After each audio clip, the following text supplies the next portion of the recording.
Claire, Jeff Broadleib, Susan Stevenson, and John Gregory, which constitutes quorum.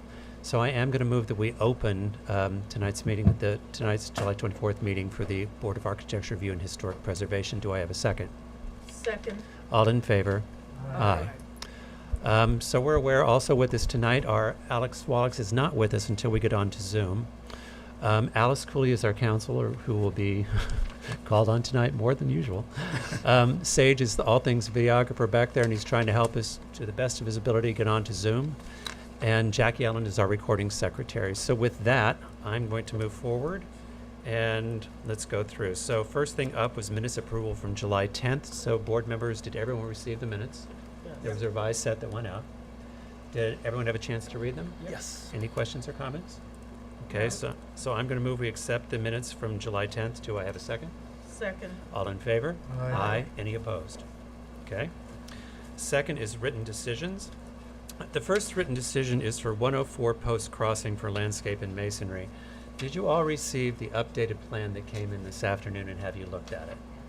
Because we postponed it last time because we felt that the written plan did not match what was verbally agreed to in the meeting. But do you have any questions or comments about the current? Because it seems to now to greet that. Does anybody have any other questions? Yeah, I thought the 5-inch caliber tree was a little bit shy. A 5-inch caliber tree, checking with the nurseries, would be somewhere between 24 and 26 feet. I think the tree that was removed was considerably taller than that, was it not? Well, the tree that was removed was a 75-year-old tree. 75-year-old tree. If they went up even to a 6-inch caliber tree of that type, it would be more like 28 to 30 feet. And I'm sure they could get a specimen variety at an 8-inch caliber, which would be much higher. So I think it's insufficient replacement. Well, the board has the ability to approve a plan with modification, so I can say that that plan is approved, except the 5-inch caliper is not acceptable, and a 6-inch caliper would be okay. I don't know. I'd like to find out, maybe an 8-inch caliber is more appropriate. I mean, those are big trees, and they're not inexpensive, but neither was, I'm sure, the 75-foot-year-old tree was pretty valuable. Well, if we want to get more testimony on this, we need to reopen the record, and we need to re-advertise. I don't really want to do that. Okay. What I would like to do, I think, if the board is in agreement, is accept the plan with a specification that's a minimum of 7-inch caliber tree. Okay. Does that work? Okay. Mm-hmm. Yep. So I'm going to remove that we accept the written decision for 104 Post Crossing with the one stipulation that the Styrex tree is a minimum of 7-inch caliber. Do I have a second? Second. All in favor? Aye. Any opposed? Okay. Next written decision is for 468 First Next Lane for demolition of existing dwelling. Did everyone have a chance to read the decision? Yes. Were there any questions or comments? Nope. Do I have a second? Second. All in favor? Aye. Any opposed? Okay. Next on the agenda is for Longhampton Island LLC at 55 Cooper's Neck to repair the exterior of an existing accessory structure. Did everyone have a chance to read the decision? Are there any questions or comments? Then I'm going to move that we accept the written decision for 55 Cooper's Neck Lane. Do I have a second? Second. All in favor? Aye. Any opposed? Okay. Next up, we have adjournment requests. We have 3. So we have one that I'm going to move we accept the adjournment request for Randall and Karen Miles at 118 Harvest Lane to August 14th, for Robert and Debbie Quigley at Terry Cottage, 109 Hill Street to September 11th, and the Latch of Southampton Village, formerly Beechwood Latch LLC at 101 Hill Street to September 11th. Do I have a second? Second. All in favor? Aye. Okay. That brings us up to our first carryover matter, which is 200 Pond Lane. Is the applicant here?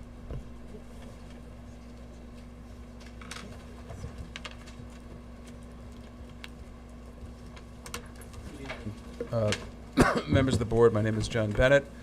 We're here representing 200 Pond Lane Capital for the proposed single-family residence at 200 Pond Lane. With me this evening is John Howard, the principal of the applicant entity, James Merrill from James Merrill Architect, and Elena Myers, also from James. Well, she was going to be here. She was going to be here with Zoom, but I guess she's not going to be here. So, in any event, we were here last on June 12th, and in response to comments received by the board, we've submitted revised architectural plans and renderings that address, we feel, very solidly concerns raised regarding, amongst other things, the windows within the western portion of the residence, which have now been modified to create a division of different material between the first two sets of between the windows. This is a modification that has been accepted by the board in the past, and Jim Merrill will take you through it, but we think we've done exactly what the board has asked in the past in exchange for allowing that type of fenestration. There are other more traditional changes that were made since the initial application. There's some dental work that's happening near the soffit and the fascia, which brings it into a more traditional form. In addition, the steel windows on the lower level of the residence are proposed now to be painted white. And the board, if you want, I can show you a precedent for that in the historic district. It's the painting is white, and the front door is proposed to be a solid door.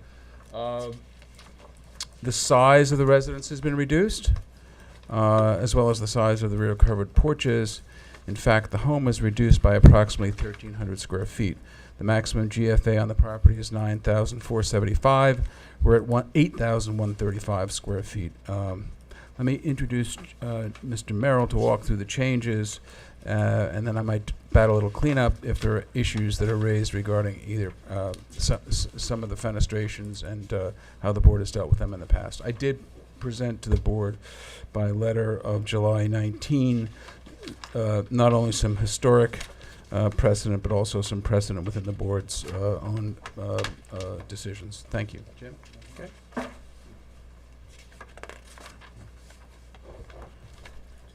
Good evening. James Merrill for the applicant. We don't have the screen, so I guess if you flip through your charts, I can. Yes, well, we don't, because you can have Zoom to get the screen. Can we ask you your favor to do this? Can you come to the center mic? Sure. And can you just flip through the same paper copies that we have? I know this is unusual, but it's sort of what we're faced, because we don't have Zoom to be able to bring it up tonight with the cameras. Can we get the cameras on? Good question. Sage, can the camera go just to the screen? I think it all goes through the Zoom connection switcher. So we'll deal with paper. Is that true? Yeah. All right. Okay. Thank you for your patience. Yeah, my pleasure. Okay. You have this package. There is one correction we'll make, and I have separate sheets to fill in. But we've done a lot, as John said. We've done a lot of revising and kind of tightening of the house in reaction to really your comments. And I think, let me just start by saying there are pictures in here of the existing house. Hang on. Do we have Zoom? We have this. Okay. This camera. I got really excited. Yeah. Can you pick that camera? It should. Can you switch screens? Can you get the plans from the table on the screen? Oh, they're right here. He knows what to do. Let's give him a minute. I know. All right. He's under stress tonight, I so. don't know what that is. Okay. We're in business. All right. Okay. Somehow it's delayed.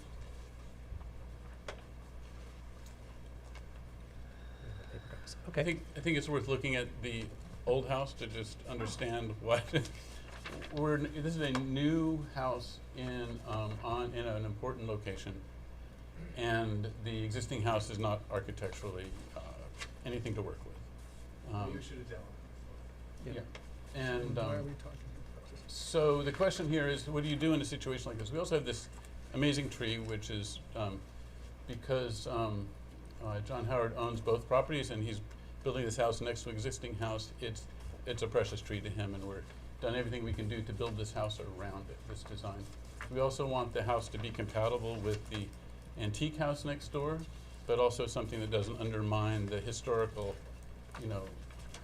feeling of that house. We don't want to try and make a house that was literally looks like it was built, 100 years ago. So that's our introduction for the first few pages. Is there a lag time? Yes. Oh, It's through YouTube, so there's a lag. okay, so I'll just flip these Yes, slowly. because this is the second time we've looked at it. So You this don't his- need this to- you his- don't need to this keep history it. this history actually have. Okay. I want to spend a moment on this chart Okay. because this shows the reduction in the house that John mentioned, and this is I have extra sheets for here. Here are the exact. We had flipped these numbers before. The house reduction is about 14% in terms of habitable area. The porch reduction is actually the most significant, 33%. We've really brought the porch back. We've cut it in. You can see here the black. How this red line has reduced to the black line, and so it's and it also has an effect. It brings a symmetry to the pond front for the main part of the house, and has this and you'll see this other porch sticking out to the south is more of a flat roof porch.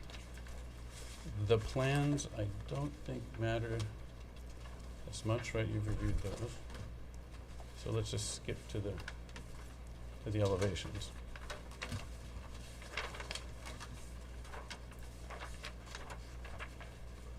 Okay, we've done a lot of changes on the elevations. As John mentioned, there was concern about the tall windows we had in what is the great room for the house. And we've broken those windows across. The windows, the ground floor windows there are the same height as the rest of the house. The second floor windows there are actually shorter than the windows on the second floor. So the glass density on these elevations is less than the rest of the house, or equal to. Right. You can see on the bottom elevation here the difference in porches. The slope roof porch is centering on the house itself, and then there's this decked porch that's hanging out to the south. The entry elevation is also different from what you saw. The last elevation had a little tower on it. This is flat with a kind of a recessed archway that creates an entry. That delay is just, you can't do any delays. No. I feel like I'm in a bad remake of Matrix or something. I feel like that. As John mentioned, the windows are basically now all the same color. We had previously come in with a dark lower floor window, the metal windows, and we have made them all the same. They're an off-white, a kind of a china white. We were thinking would go nicely. This page here is a pretty good representation of how the designs evolved.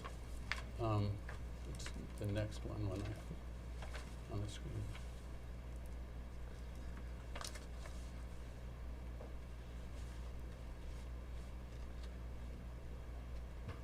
I guess I should synchronize to the screen, not to the table. Oh, no. Oh, yeah. So the bottom elevations are what we presented last time. This is just for the great room. We didn't do all the elevations, but it gives you an idea of the change in glass from not only in the height, but in the style. So we've taken these large windows and we've broken them up into more traditional square panels. And we think it looks nice. We can live with this.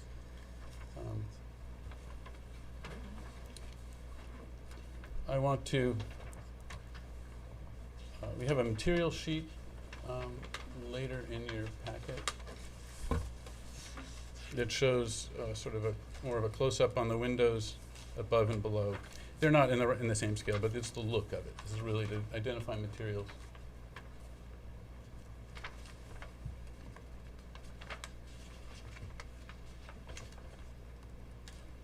So here you see the added detailing around the eaves, sort of the trim around the the top of the wall, the casing on the windows above, and then this just sort of an image of a white painted steel window below. That's not our house or a rendering. It's just We included it to give you an idea of how compatible they become when the color is the same. Okay. The next little bit of the package shows some interior views of what those windows would be like. Just a couple pictures. This is a house that was inspirational in terms of the coloring. Okay. And then the last 4 sheets are updated renderings that show the revised elevations.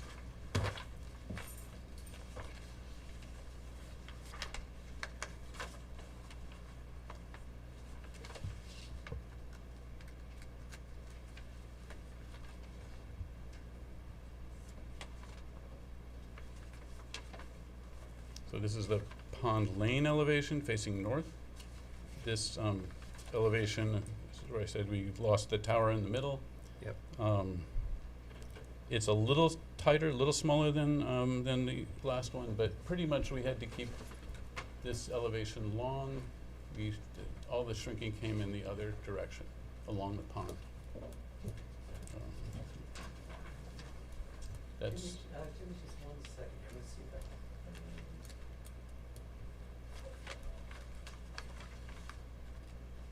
I think maybe this one here. Here's your last submission.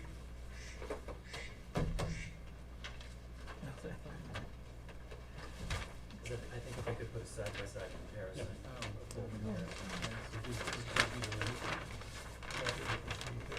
That would, yeah, that's about right. Because I think the board actually. I think it'd be really helpful as a matter of fact. Side by side, I think it's gonna help. Do you want the renderings or the elevations, Mark? Let's go with the renderings, I think that's. Okay.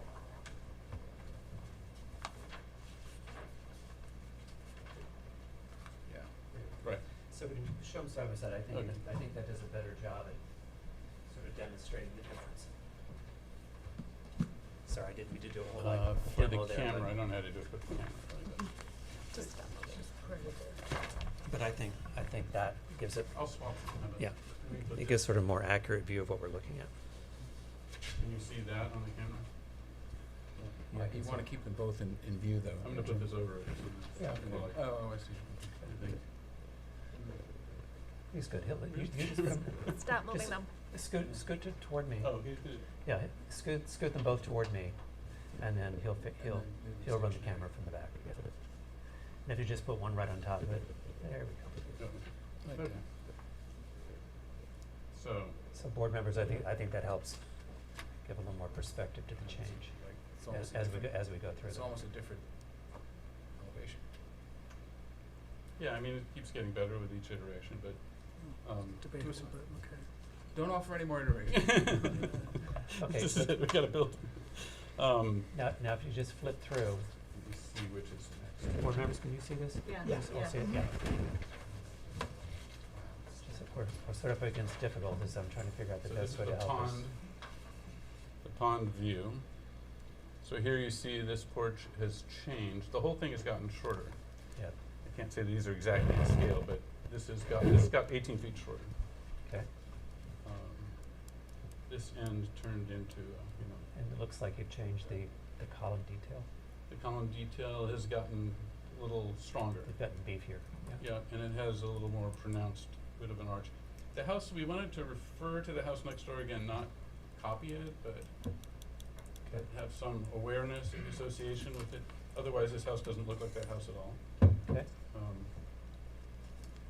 And do you have, What house? are those just the two renderings we have? No? Let's look at the next elevation. This, here you can see how much the porch has changed, right? This has come in. Not only has the whole thing gone back, but this now is centered, this porch is centered. Right Yeah. here it was, and it wrapped around here before. So this is now open and sunny. And just This tree is actually gigantic, and I think just to help the board, that porch, that second level porch faces the water, or does it No, face the house? this, well, it faces it mostly faces the existing house. It faces south. Okay. So, because the long end of the porch, Yeah, I've got this a is the survey. pond view. Oh, So okay. this faces the water this bit. Okay. This faces, The 19. 216. The, in common control. For now. Okay. So another one of these. Yeah, so this is the update for this. Okay. So this is broken, this is broken. And this porch has all been cut back. This is now that other porch. And again, that soffit and fascia detail with the dental work is also different. It's all new, yeah. Okay. That's it. Okay. Because we know we have to leave the record open tonight, but let's go ahead and go to comments. Board members. For me, while I believe some elements make it more appropriate for the historic sections of Southampton, I still have issue with the large windows on the north elevation to the right side. Actually, it's the north, south, and west elevation.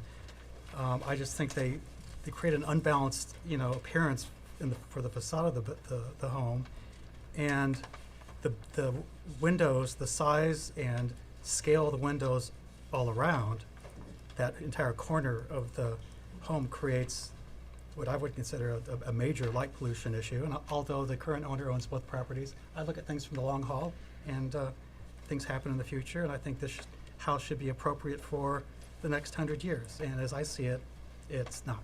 So. We agree it should be appropriate for the next 100 Let's years. finish the. Okay. Board members? Sure. Well, I think it's a huge improvement when you look at the window that went from first floor to the second floor. I think that it's a huge improvement. It does seem to be a little heavy on the glass, so I would agree with John on that. So I think you're getting there. Jeff? Okay. The changes you made to the fenestration and breaking it up, I think, was an excellent execution of doing that. So, and it's a very different look. So I'm okay with the windows. And yes, the west facing looks like the impact of the windows is greater. On the other hand, it's west facing onto the driveway, and it's not going to be visible really for all practical purposes. I don't think the light pollution from there will be significant, and it's pretty set back from Lake Agawam. Well, actually, in that part of the large window, so not on the Lake Agawam side. So I think the execution is good.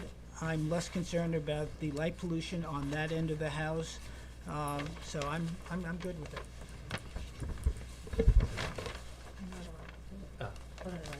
Okay. I have nothing to say, but I think it looks Well, nice. first of all, it's not often people come and make a house smaller, so Yeah. thank you. I think what you're hearing is overall, I think it sounds to me as if the board feels the overall improvement's good. I'm hearing concern against the amount and type of fenestration just against that one corner. And that's the one thing I think you would need to take into consideration. If there's another thought there that could either break that up differently or present it slightly differently, I think that's the one outstanding issue that I'm hearing. Just to clarify which corner? John, help me out. This is the corner that you're concerned about, correct? Correct. The box that has the large windows on all three sides. The front more than, Yeah. The Pond Lane side. that more than the other sides, for sure. Yeah. So that's the one area I think we're hearing concern. The inside facing into the front of the house. And the Or the- inside you're speaking next to the about is door. the west side too? Well, The There's corner? the windows that are, when you're at the door, they're to your right. Oh, when you're at the. Okay. Please echo. The question is there a demonstration? Oh, this window to the right is only one light high. Is that, you're talking about this light here? Correct. That's only one window. It's narrower, it's this wide. It's a floor to, or It matches this, but it's one of these. exactly, It's one of these. correct. I like the design is So inconsistent with these the are rest. these are the two. Yeah, well. Those are the ones that are most concerned to me. So, John, you were not talking about the north-facing window. You were talking about the window that is Here, let me just on go the up. inside.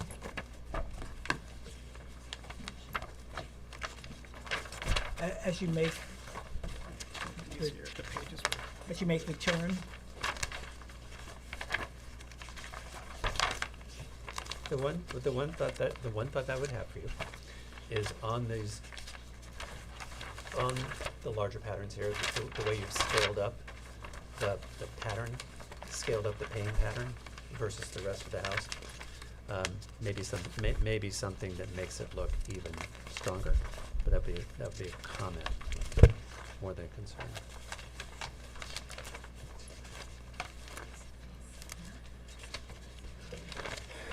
So, James, I'm sorry, so just so this clarification. So, on the rendering to my right, your left, there's the front facade, I'm okay with the execution. No, take your finger to the left. Yeah, that window, is that a solid window or is it broken up the same way That window looks like this. Right. it does look like that? Yeah, there's two above a panel and it's only one, it's 30 inches wide. The glass Right. is 30 inches And wide. and it's broken up in the middle with that Broken band? up in the middle Okay, with this. okay. You can't see it from this angle and there's sunlight on the model that maybe looks. Yeah. Why not just Okay. replicate both sides to make it a balanced, design for the house itself? It would solve this problem. Well, I don't see this problem. Sometimes when a space inside architectural architecture sort of signifies about the inside So too. that- And that sometimes aside- those are the interesting things about it. Design aside, I think it's too much window. If I may. No, you Well, don't. I It's like, think, that's my opinion, and there you I know, but that's a on. very important Hang on, I comment know. about I interior think, space. Counselor, help me sometimes- out here. We're giving limited feedback now because we have to leave it open, correct? Because we're also going to have to take public comment before we can close the I know, record. but I have material that I'd like to give, highlight for the board's consideration. Okay, if you can, Okay. go ahead. I got it on. Oh. Yay. great. Hey. Okay, I'm gonna let people know that. Okay. Go ahead, John. Okay. First of all, light pollution, we do what we can to address the board's concerns about light pollution, but it's not part of your standard. But nevertheless, we do what we can to try to address the concerns, which is why we didn't, stand with our feet in cement, but actually did some very, very, very significant changes to the size of those lights and how we treated them based upon other boards' decisions. So we gave you the approved residence at 292 Ox Pasture, Southampton, and residences currently under construction on North Main Street and Toilsome Lane. With very large windows, even larger than I'm this. actually going to ask you just to refer to this house. No, but I'm I'm going to ask I'm you, not gonna just John, refer I'm to going this to ask house. you to refer to this house. Mark, that's nice, but one of the things that I am entitled to bring to your attention is precedent. Yes, you have, and we Okay. have looked through them, but I don't want to spend a lot of time going through it tonight. Well, I'm going to put in the cases I feel appropriate. There's also historic precedent. This is not an unusual type of fenestration, and I gave you a historic precedent on these sort of floor-to-window, as you like to describe them, windows, dating back. It was just the Bible for shingle style and stick style, Scully's book, which I gave you more than ample examples of this type of fenestration. This is going to be a large sort of, for lack of better description, semi-public room. This will be a room where everyone will gather. So the fact that the interior use of it drives the architecture is a very important aspect of what's going on here. And there's nothing untoward about this. There's nothing without precedent. One of the things I showed you, for example, is there's a Grosvenor Atterbury house, which is a very loved, famed house on Cooper's Neck and Meadowmere, that this board allowed essentially a glass pod to be put onto the side of it. This is nothing as dramatic as that. As I submitted on my July 19th letter, there is not only precedent from historic precedent in the village, but also this board's, including approvals made by this board as constituted now, with the exception, of course, of Susan, who's just come back on board. But again, this is not something that has a negative effect at all. We've tried to make this as traditional as possible, yet if to some degree you see some of the window sizes as maybe stepping out of a traditional shingle style, I was concerned about that, but I gave you ample precedent from as far as I'm concerned, what every historic consultant thinks is the Bible of the shingle style, the Scully book. And again, I want to, this is from your own design standards. You're not outlawing modern to the extent that you consider that modern architectural design or dictating one or two preferred historical styles. Excellence of new design is always preferred to false pretenses of antiquity. We're not trying to build what you see more and more, I think distressingly, is somebody trying to do a house that was designed in the 1890s. So I would ask you to consider this. Let's see what the public input is. I don't know that we think it's appropriate for us to have make any more changes, but we'll talk about that with the architect and the client. Okay. Do I have any public comment? There you go. How about Zoom? Great.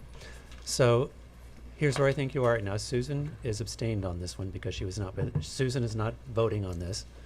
Because I wasn't here. I wasn't here when it was first. Susan, it's essentially a new house. So I think, Well, I could listen to that argument. What do you think? Yeah, I would really like your input. I don't see any Well, problem. I know you'd like it, but I'm asking the chairman. well, I actually don't think you're abstaining from it because it's a substantially different house. I don't actually think you're Okay. abstaining from it. Thank you.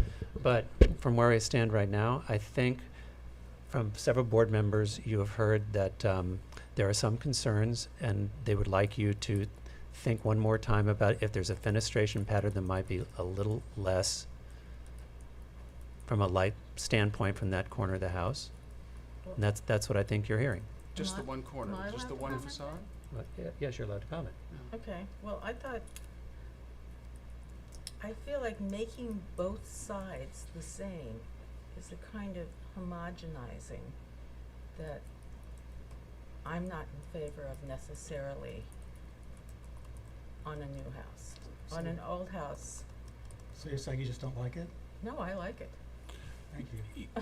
I'm sorry, we disagree. You know, Point proven. That's part of one- it, but I feel like asking to make one side like the other side, in this case, since there are options, it's not like it's an old house, you're starting from, is fine with me. Yeah, I'm so glad you said that, because one of the signature patterns of, we'll talk about the shingle style and the stick style, is asymmetry.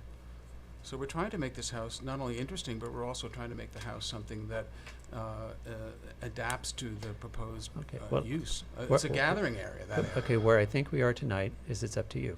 Do you want to vote or do you want to abstain and take one more Well, swing we'll at it? always take one more look at it, and I don't want to. Okay. I want to be able to have the conversation. We've made such great strides since the first time we looked at the house. I mean, the improvement, it's come such a long way, and it's going to be a Yeah, I beautiful know. house. That's I would one just of- ask, I would ask you to think that through one more time. Yeah, we'll look if at it you'd one like. more time, but Okay, so then I hear you asking for an adjournment. Unless there's something that's really, but the fact that you may not like certain aspects of it doesn't mean that Well, doesn't John, I think comply now, with the code. I think I hear you asking for an adjournment. Mark, you just have to let me finish my No, I presentation. actually- I'll get- this is no, going to you be a don't. long You night. have to let me finish my I presentation. can actually adjourn this. You have to let me If finish you my don't, presentation. if you don't just move along, I I will can't get adjourn there. this. I will get there. I just want to say a couple last things, and then I will get there. Obviously, we're Quickly. going to ask for it. Okay, please don't say quickly to me, Mark. I'm a lawyer. I've never had any tribunal tell me to say things quickly. I'm just doing my job, okay? So I'm going to ask you to take another strong look at it based upon the precedent. Yes, we'll ask for an adjournment. Thank you. Great. I move we accept the applicant's request for adjournment. Do I have a second? Second, All in favor? Aye. Thank you. Okay. You know what, speaking So, of so next up, you're adjourned. This is going to be helpful for everybody, because I know there's a council here and some board members. I'm at 69 Halsey. Oh, wait a minute. We have the Zoom back, so we can Yeah. present. I'm sorry. Okay. I'm sorry, Chair, what was that adjournment Next adjourn to the available next. meeting. August 14th, Yeah, right? Is that the next date? August 14th. No, is that right? Yes, Yeah. because the Monday is. Yeah. Yes, it's August August 14th. So now that, Okay, so next up we have, hang on. August 14th. now that Zoom is back up, are we gonna hold everything open? for No. us? No. We can move ahead. What Go about the back. people over the last hour who called in and probably didn't call back because they So, thought it? no, the meeting- Alex is letting all the applicants know. I reached out. Yeah. Okay, so next up is Long Island LLC, Longhampton LLC at 55 Cooper's Neck Lane. No, I'm sorry, that was, No. that's not. It's I'm wrong. 300 North It's Main. 300 North Main Street for renovations to existing building. And I know he's here. This is a new application. We have the affidavits and they're in order. Great.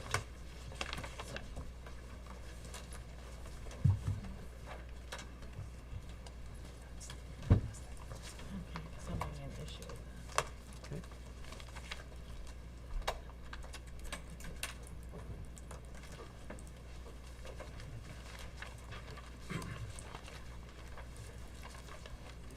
Good Hello? evening. Good evening. Hi. Please introduce yourself. Yes. Brian Glasser. I'm representing 300 North Main Street LLC. The application is applying for a renovation to an existing structure. Just to give you a little history on the site. So the current house is located on the east side of Main Street, roughly 600 feet south of Country Road 39 or Montauk Way. Just to start off, just so we can see here, this is an original image that was taken from the Division of Historical Preservation and Building Structures. I just want to go through what was currently there when it was built back in 1902. Okay. Roughly 1902. The builder was Madison Jagger. It's Madison Jagger House. The current style of architecture is they considered it a modest Queen Anne style home. The original roofing materials on this house were believed to be a shingle style roof shingles. Siding were believed to be a painted white cedar shingle. Wood frame construction. The windows were a double hung 2/2, which you can see here in the images that were provided to you. After looking through and researching, we believe there was an addition to the rear of the house, roughly in 1979. One thing that was documented that they mentioned was that the house at the time was in good condition. Yes, it was like checked off as in good condition. One other thing that there was a brick chimney also to the rear. Moving forward, over time there was changes made to the siding and roofing, and I just want to go through what you would see today, which is this picture right here, which is the current condition of the house. The current roof condition is an asphalt 3-tab roof.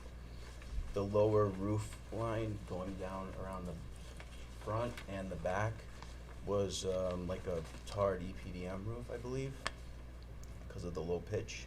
The siding seems to still be a wood cedar shingle painted with white corner boards. Actually, there was corner boards in the original house as well. All the windows were replaced as a vinyl 1/1 double hung window. The trim was, seems to be a painted wood. The current condition of the house is, from what I've been told, it's a 2-family house. And the new owner was looking to actually make it a single-family dwelling with the new work that's been done. It was also brought to my attention that there was, at a time, there was a major flood that the inside of the house was completely gutted. So the trim, the inside was all taken out and redone as well. Moving forward, so based on my past experiences with renovations to historical properties, this house lended itself to an addition to the rear, which made the additional subservient to the front part of the house. Just to kind of run through the numbers, all the new work, and you can see here in this rendering here, and from this site plan, the addition is roughly, it's about 88.5 feet from the front yard property line, which is putting it roughly 47 feet beyond the front porch of the current structure. Could you say that again? I'm sorry. So the additions that we did to the house were, from past experiences, we wanted it to be subservient from the front, so the front presents itself Yeah, as the get that, original. but what's the, where you? So the proposed additions are roughly 88 and a half feet back. So if here's the property line, we're roughly 80 and a half feet back from the original.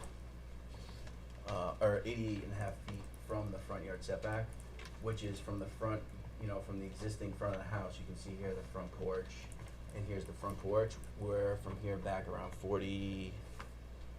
47 feet from the front porch to the new addition. Okay, thank you. You're welcome. Also, you can see, I don't have the actual, I think you have my site plan. My site plan shows a gray area where the addition is being Yeah. done, Yep. and it's roughly a 1,200 square foot footprint. And then there's a covered porch off of the back with a hip roof that wraps around similar to the front of the house to give them a covered patio. Okay. Moving forward, just to go over the materials that we're gonna be using on this house. Actually, could you go ahead Yeah. through the elevations first? Why don't we look at the actual design and then we'll go to Okay. materials? Yeah, so this is the original house. You can see Yep. here we have a hip roof, low pitched hip roof wrapping around, reverse gable, hips. This is like a bay window that comes up 2 stories. That's all to remain. Reverse gable here as well. And actually on the other side, there's a dormer that was in a stairwell that would remain the same. We're also proposing to put a detached garage behind the house. Brian, do you have the actual elevations that you provided us? No. Here. In my hand, I don't. Yeah. Let's get into it. Yeah, you probably- Could you tell me how many bedrooms are in this house? In the This proposed house? expanded house? It's gonna be, Because you've labeled bedroom 2 twice and one, little bedroom 2 twice.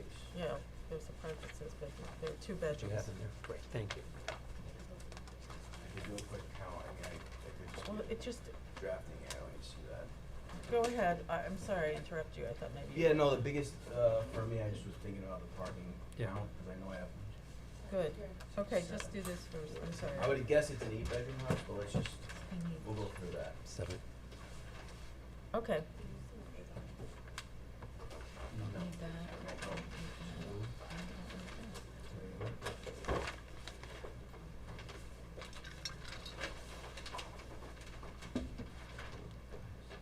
Oh, it's a 7-bedroom house, I'm sorry. Yeah, 7-bedroom house.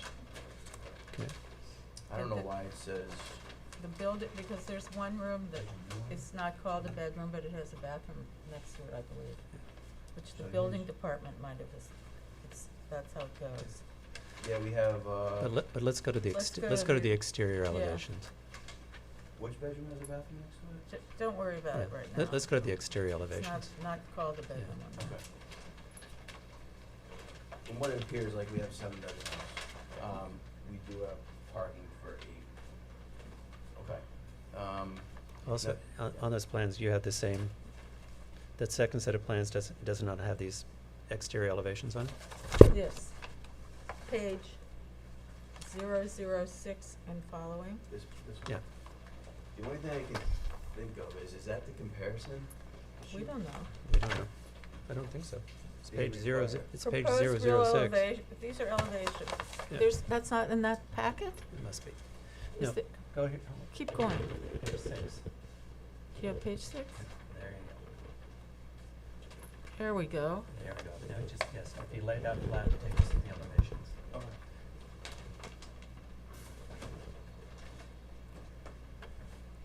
Okay?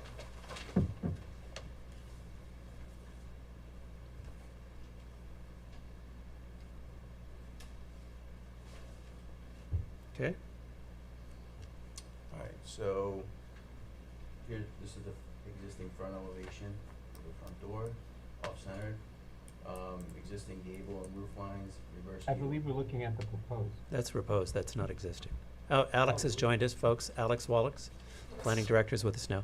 That's the, No, this is existing. that's We're not touching it. existing. Yeah, it is. No, it's We're not. It not says touching it. proposed. Says If it proposed. helps, on page 9, I believe you have the comparison of the existing and proposed, at least that's the way it's labeled. But are you, this is a renovation, so Yeah. it's a proposed front elevation, there's part of it in the back that's new, and this is existing. I meant existing, like there's an existing roof line here that we're not Oh, touching. okay. Yeah, sorry. Okay. Yeah, What I wanted to page see, 9. page 9 is great because it shows us the existing Comparison, house yeah. versus the That's the renovation. new comparison, Yeah. yeah, okay, I can do that. Thank you. Yes. Sorry.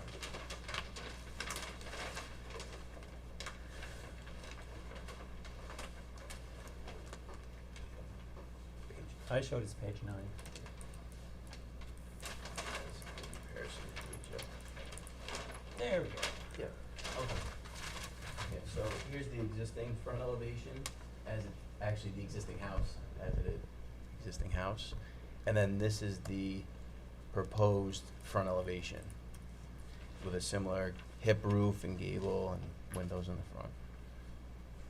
That helps clarify what's going on. Actually, the railing on the, what you have is the existing elevation doesn't exist. 'Cause it's- This railing was switched, if that's, No, I'm talking about the existing front elevation. What you show as the existing railing on the first floor, first level porch, does not exist as you've shown. So the question is, was that the original design? so originally the existing front porch is here, the west elevation. This is what was originally there. And we have And- documentation that that's what the, both What? the posts and the. Yeah, so let's go back to this. So that's this railing Yeah, right here. yeah, and it does exist. Yeah. It doesn't does exist. not currently exist. It does not currently exist. This railing back in, when this was really documented, the railing fell down and then this railing here was replaced. So you- Not replacing this. So, but you're proposing to change what could potentially be the I'm pro- railing of a historic building Yes. Okay. I in a just historic preso- section of town. Yeah, if you, I mean, this is Thank you. for your comments, if you wanna. No, that's keep something- going. Yeah, No. that's something we can talk about. No, let's go all the way around. Let's just go, Yeah. you, get you one set of comments. So this area right here is where the addition starts. Here's the front of the house. What This is page wh- are you on now? It's on Can we page get that on 7. the screen?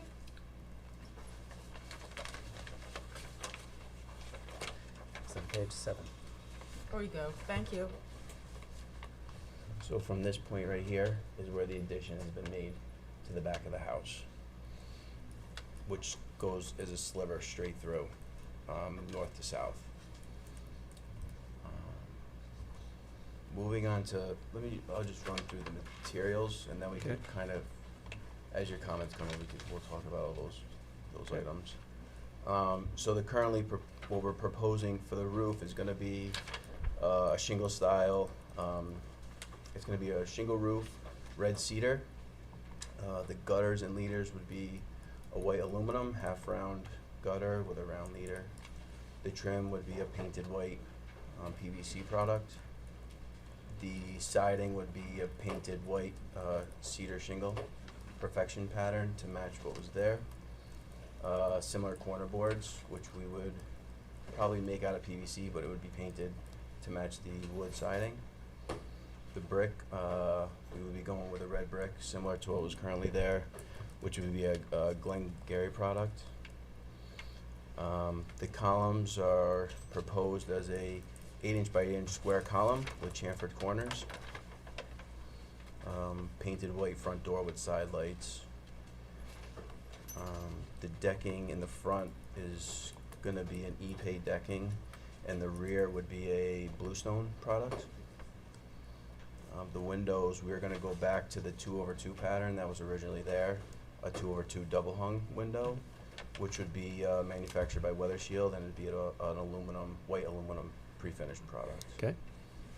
And that pretty much runs through all the materials. if you have questions about the addition, we can get into that. Okay, How much is- okay. Board members. I can start. First of all, thank you so much for restoring a house as opposed to requesting for it to be torn down, as so many have done recently in this room. So I commend you for that. I think we need to determine whether or not the core of the house is actually of historic relevance, so we can base the rest of the design on that outcome. But a few things from my perspective that stand out to me. I mean, the overall design, I think I like. I think it makes sense.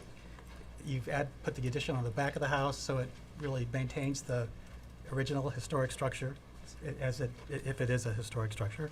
But the windows on the left, the north elevation, I think are just inconsistent with the general fenestration of a house of that age. The clipped roof on the addition, I think, detracts from the original intent of the home. And if there's any way to design it in a way to be consistent with the roof lines of the original house. Here. Yeah, here, but here, it is flat. No, I'm talking about the clipped at the ends of These the right roof here on line. the gables, yeah. On the Um, north and south side. And other than that, I mean, that was my biggest concern, the oversized windows in that one section of the original house, the clipped roof lines. I love the fact that you're sticking with, cedar materials for the roof and the siding. And I actually think that, and others may disagree, and maybe it's not worth a sword to fall on, but I actually think the original railing design of the porch, if that is the original to original, I think that's an interesting character for the house. And to change it to something that is repetitive throughout the village and very much the same as everything in the village, I think would be a mistake. Susan? I agree with you about the railing. I think it makes it quirky and historic.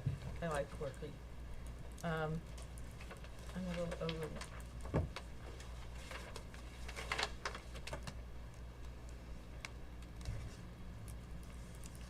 The north elevation. Yep. Yep. Yeah. I'm trying to compare them completely.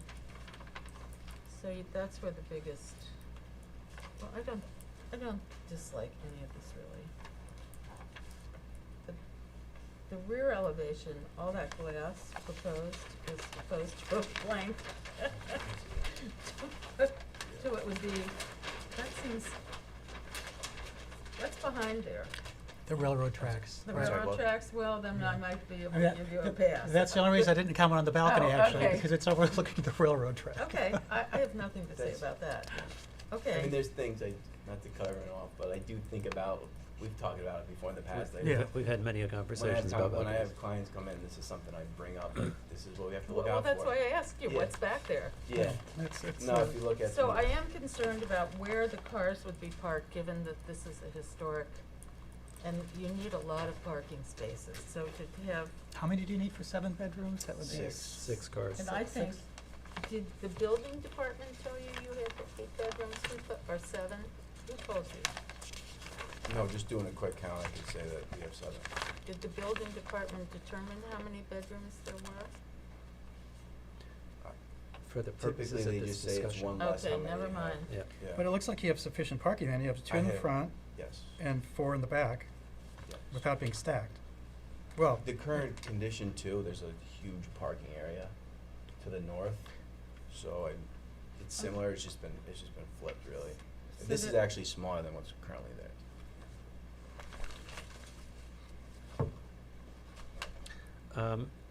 Okay.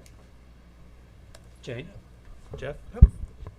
Well, we'll go in this order. So, and mine is very quick because it's a ditto to John and Susan's comments. I would only add to that the little caps on the chimneys. They may serve a function, but I think just So the Yeah, the little caps there. copper caps, yeah, they're actually, so it is, there's 2 fireplaces there, prefab units, and those Yeah. are copper caps that go on. No, Instead of I know what they are. you- But what I'm saying is, I think in a traditional house, I'm not sure that you would have those. So I think a regular chimney where it stops at the brick line would be much preferred. So ditto That's- to that, plus the chimney caps. See if you can work it, Brian. The Jane. chimney does seem a little fancy for the. I'm just curious, are these doors in the proposed rear elevation? On The the, 4,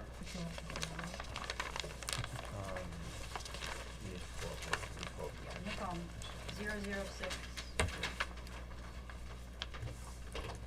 so this is on the underneath the covered patio, Right. is a standard 16-foot slider that opens up to the covered porch, yes. So the 2 center ones open up Yeah. into the. The other two. Yeah, I don't know if sliders would really go Yeah. on a historic home. And then the above it, is that a usable balcony there? Yes, that's, it's roughly 10 by 10, 100 square feet, and it's wrapped around with a roof material wraps all the way around. Yeah, it's kind of inset into the roof line slightly. Oh, it's inside. Yeah. Slightly, it's not as, you know. It's a low pitch roof that we use to match the back, so that proportion and shape and form matches the front, And those 3 windows, Okay. are they, they're not, double hung? which 3? The 3 windows with the balcony there? That's a door. It's a door. Oh, those are 3 doors? No, it's one door. One door? Yeah, It's one door and 2 full To panels. get out, yeah, right. Okay, okay. Yeah, that's correct. And it's a slider? Just double check, I believe so.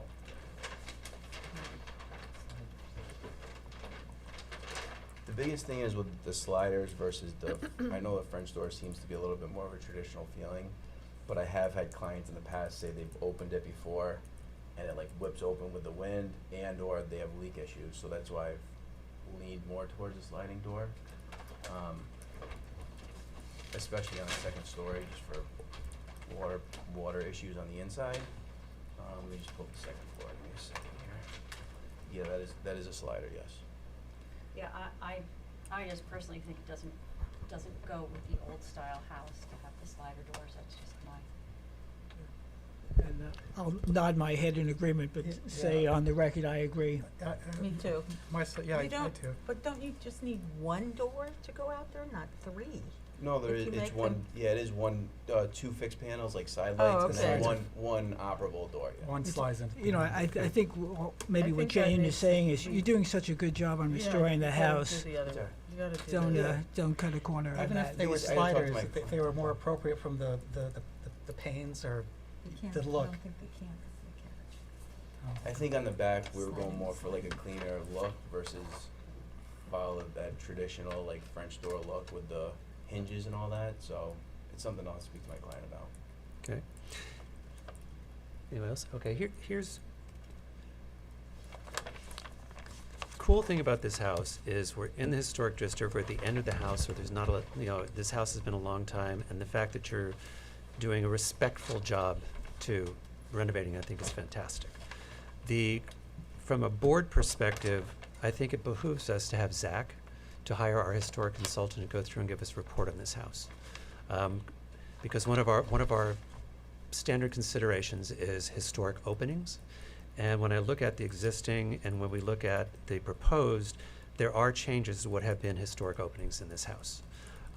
What I think would be useful for the board is a historic analysis of the entire house so we understand what the original structure was, because there have been, like other houses you and I have worked on, there have been sections over time that have been added on, but I think it behooves us to understand what the original intent and structure was.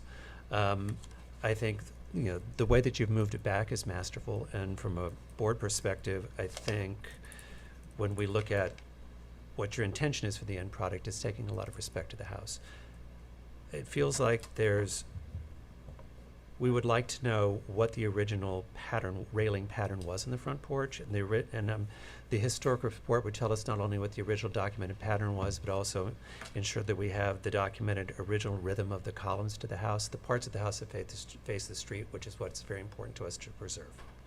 So it feels like from a board perspective, that's the right next step, to give it over to Zach and get a report back, so we can compare that. As far as going around the house, Before you jump into that, when it comes to Zach doing the review, is that something, because we have like the No, 2-week deadline? he can operate quickly for us. Yeah. Okay, I so he'll actually give you a spoke- report and you would yes. send it to me, I'd analyze He- what's going on. He does a report for the board, he gives it to the board, and you get a copy of it. So it helps us have a full understanding of the house, the original intent and structure that we're dealing with. That'll be good for me too, when I Yeah. make whatever, I'm trying to schedule like the changes that you're requesting and what he Totally. brings in to put it all together. Totally. Alright. There are lots of photographs, this isn't that hard to do. Yeah, but just just because so there you know, I have been, serve- I served understanding it. what the original structure Yeah, was, I get and that. also having it documented for the record is, from a Yeah. board perspective, And I it's think been we should filled see. with. Susan, I surveyed the entire house, measured everything from the basement all the way up, and we took pictures. I have everything already documented what's currently there. So I think if we take that and the report that we'll get back, it's probably gonna guide a few changes, specifically probably the railing, maybe the column window, some of the window openings that were original, understanding what the original ones are that we feel it's important to preserve. So I would suggest that we do that. It doesn't feel like there's gonna be a lot of changes to the addition part of it. It feels like what the board will understand is the original intention of the house and the resulting renovation intention of the house. And I think it's probably the right way to go forward to preserve this house because it is in the historic district. So if you're okay with that, Yeah. then I think we should open this to public comment. Can I ask a question while public comment comes in? Sure. Brian, stop me if I didn't hear this. I just wanted to make sure we addressed, there's that top part of the railing on the upper part of the porch.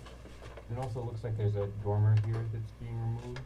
And it looked to me like there's 3 different types of shingles. Alex, can you lean closer to your computer? We're having a hard time hearing you. Sorry about that. Oh, I was shingles. trying to ask about the dormer being removed.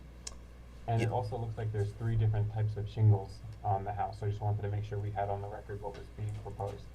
Well, Zach Yes. has to figure it out. So there is a dormer to the south elevation that was removed. This house is currently, if you see it or at some point, it's a 3-story house, which we're removing. So this dormer really served no purpose being at a random spot in the bedroom. So I removed it for just waterproofing issues, keeping the roof lines clean and simple. It could be left, but I didn't think it Well, was depending on necessary. the outcome of the historic It'll be- survey. that'll Yeah, depend on that's the outcome right. of the That would be survey. something. And Alex, yes, as you mentioned, there is a decorative detail that's across the top, which my client could appreciate the historical value, but he was trying to, we're trying to come up with a little bit of a cleaner, simple look. Which, Understood. Yeah. It would also be helpful, I think it would also be helpful to the board to understand what the original shingling patterns for the house were, which will come up in the report. Yes. Okay? They are. So it sounds to me like I hear you asking for an adjournment, Yep. okay? And we will work with with Zach to get that done as quickly as we can for you, to keep you moving forward. Thank you. Okay, so I'm gonna move, we There was accept no the other applicant's public comment, request right? for, We had what? public Oh, comment. I'm sorry, any other public comment? Oh, I thought we asked for it. I asked for it. Well, You did, I interrupted. Yeah, you did. Alex jumped in. Okay, anyone?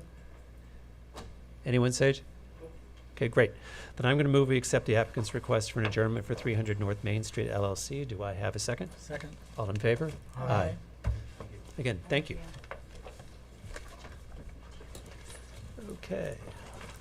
So next up then is 39 Lewis 1 and 2 LLC at 39 Lewis Street.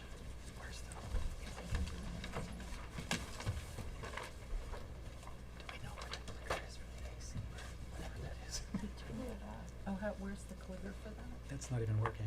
Jackie? Is the applicant here? Can I ask a question? Do you have the remote? Put that lectern over on the other side. Okay. 39 Lewis Street? Oh, You know? right. Pardon, sir? The applicant was having trouble Okay. logging in earlier. I told him we are online. Okay. I think he should be in the waiting room.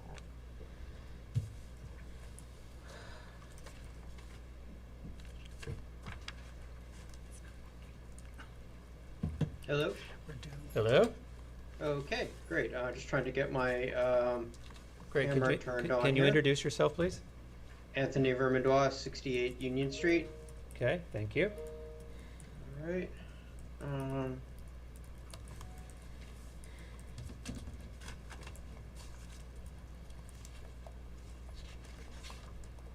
There we go.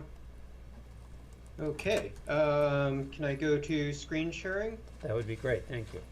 Alrighty. Okay, so if you recall, we this project received Architectural Review Board approval last year. It was as part of a package for the whole property, the house, swimming pool, and pool house. What we're proposing to do here is just I'm going to go to the old site plan here that was approved. We originally had the pool house located on the north side of the property, on the north side of the pool. Kind of now that we're kind of working on the property and seeing how how the property works better, what we're proposing to do is move the pool house to the south side of the swimming pool, moving the pool itself a tad forward to the east, and then flipping this pool house to the other side. Also, what we're doing is changing up the pool house a bit stylistically. I'm going to show you the old design was basically just a little gambrel roof, kind of mimicking the existing garage at the back of the property, and also the main house. But we felt like that was maybe getting a little bit too mimicky. So we're proposing a new design for the pool house in its new location, which will just be a sort of simpler, cleaner look with just a simple shallow pitch gable roof. Really just one fenestration in the entire building, which is the doors facing out towards the swimming pool. And just for comparison, this is the existing garage below that, which is going to be perpendicular to it in the new site plan. Materials are all the same as the main house. The Alaskan yellow cedar on the walls, red cedar on the roof, Marvin wood windows and doors, or actually just doors because there are no windows in the building. So that's once again, here's the site plan, or the survey, I should say. Anthony, are you also not proposing some minor changes to the existing barn? Yes, just one little change to the barn is there's this strange little notch in the barn. What we're doing is just going to carry that out through the square off the corner here, and basically extend the existing fascia line across, existing roof line across. It's kind of odd how the barn is. I think maybe it was just a simple gambrel roof at one point in time. Then they sort of scabbed on this sort of shed roof to enlarge it. So what we're doing is that shed roof is just going to be extended a little bit out to the corner, as it is on the other side. Can you go back and show, if it's possible, 1/1, the previously approved site plan and the new proposed site plan? Sure. So this, I don't think I can do it both at the same time, but this is the previously approved. So, you basically have your driveway, you have your swimming pool, you have your pool house is here, a little patio between the pool house and the pool. Here's the garage, and of course the main house. So the new survey here is the driveway, which we just kind of squared up a little bit. Building inspector said that was okay to do. Pool house here flipped to its new location, a little bit closer to the pool than it had been. And then the pool, as I mentioned, is shifted slightly towards the house a bit. Did you do a site plan that showed cars and parking? So Because we got one site plan that looked like you don't have enough parking now for the amount of cars that are required, and I don't see them on this site plan. The history on this is after we got our original ARB approval, I was told that we needed to provide additional parking. So I did a new driveway layout that was to provide that additional parking, and then I was told that was okay. Later, this came up when we submitted again for the new proposal for the pool house, that actually we didn't have to change the parking change the existing driveway to provide additional parking, because the house was an existing multifamily house, and we're going to a single family house. So, I mean, honestly, I was really just kind of doing what I was told to do, and I was told it was okay to kind of square this off a little bit as well, to work with the new layout of the pool house. The building inspector did confirm that this layout was compliant. The new layout? Yes, but it's essentially the same. Well, Okay, board members, other questions? Well, if, I have, I- I have questions about the barn, and the notches in the barn, because the barn is part of the original structure, and this is one of the older houses. So, do we have any documentation of that notch being in the original barn structure? Well, I wouldn't really know where to find that. I mean, just looking at it architecturally, it seems to me that originally the barn was a simple kind of rectangle. I'm not sure if you can see me draw on this, but I'm going to give it a try. I think the barn was originally like that. Somewhere along the line, somebody decided they needed some more room, so they bumped it out here. That's what this is. That's what that bump out is? Shed roof is. And we're just saying, you know, I don't know why they didn't just extend it out to the end when they originally did it, but you know, that's what we're just proposing to do there. I'll comment. Go ahead. okay. So the code within the historic, the code that applies to the historic district speaks to placement of the structures on the property and relative to the neighborhood. So when we originally approved this, and there was a great deal of time spent on this, and I know the owner of the property spent a great deal of time, and he's deeply invested in it.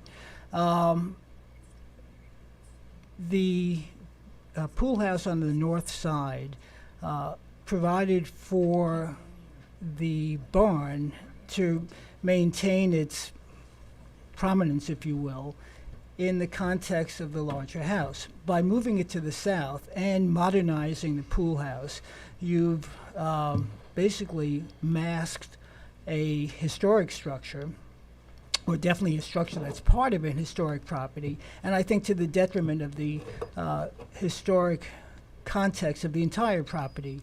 And mimicking isn't always bad, and I think in this case, modernizing a pool house and doing such in a way that, in essence, takes away from the truly historic barn that's in the back.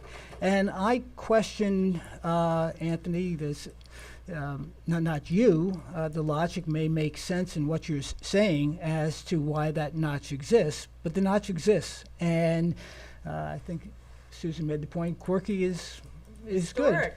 And there have been other houses on Lewis Street that had quirky fenestration, and we required the applicant to maintain the quirkiness. So, long story short, I would like Jim, the owner, to reconsider the request for an amendment and go back to the original plan with the pool house in the original location, with the original design, and with the barn kept in its original configuration. Okay. Jane? I would agree. I didn't see this last year, but it does seem like you're cramping everything onto that one side, and I would think that you are blocking the historic barn by moving the pool house to the other side of the property. Susan, John? I came late to this, I don't think I should discuss it. I agree with Jeff regarding the changes to the historic structure, or the, Here, I think what you're hearing from the board is concern. When you drive down Lewis Street right now, and you look at the vista from Lewis Street toward this house, you actually can see the historic relationship from the barn to the house as you go by. And now to put the pool house, it actually blocks that. And then on top of it, putting a contemporary structure, where we had it in the original site plan, sort of hid it from view from the street, but also allowed people going down Lewis Street to see the original relationship somewhat from the barn to the house. And as far as the barn's alteration, I think we'd want to know that at some point, was that at some point in 1888, or was that at some point in 1965 at that notch? Because I don't know that that notch is not original to that barn. And I think we'd want to know that before the board is willing to allow it to be altered. What I'm hearing from the board is there's not support to move this pool house to this location versus where it was originally approved. Okay. Do I have any public comment? Anthony, is it possible north and south got transposed on the elevation, or am I reading that wrong? It may have been, yeah. I just wanted to make sure that we had the labels right. Yeah. Thank you. So it's up to you at this point what you'd like us to do. I feel there aren't probably votes on the board to support this change. You can ask for a vote. I guess I'm going to ask for an adjournment and confer with the homeowner. Okay. Then I'm going to move we accept the applicant's request for an adjournment for 33 Lewis Street. Do I have a second? 39 Lewis Street. Do I have a second? Second. All in favor? Aye. Thank you. Thank you. That means next up is carryover matters, now non-historic. No. Oh, yeah. Yes, first up is New Home LLC, 100 Narrow Lane.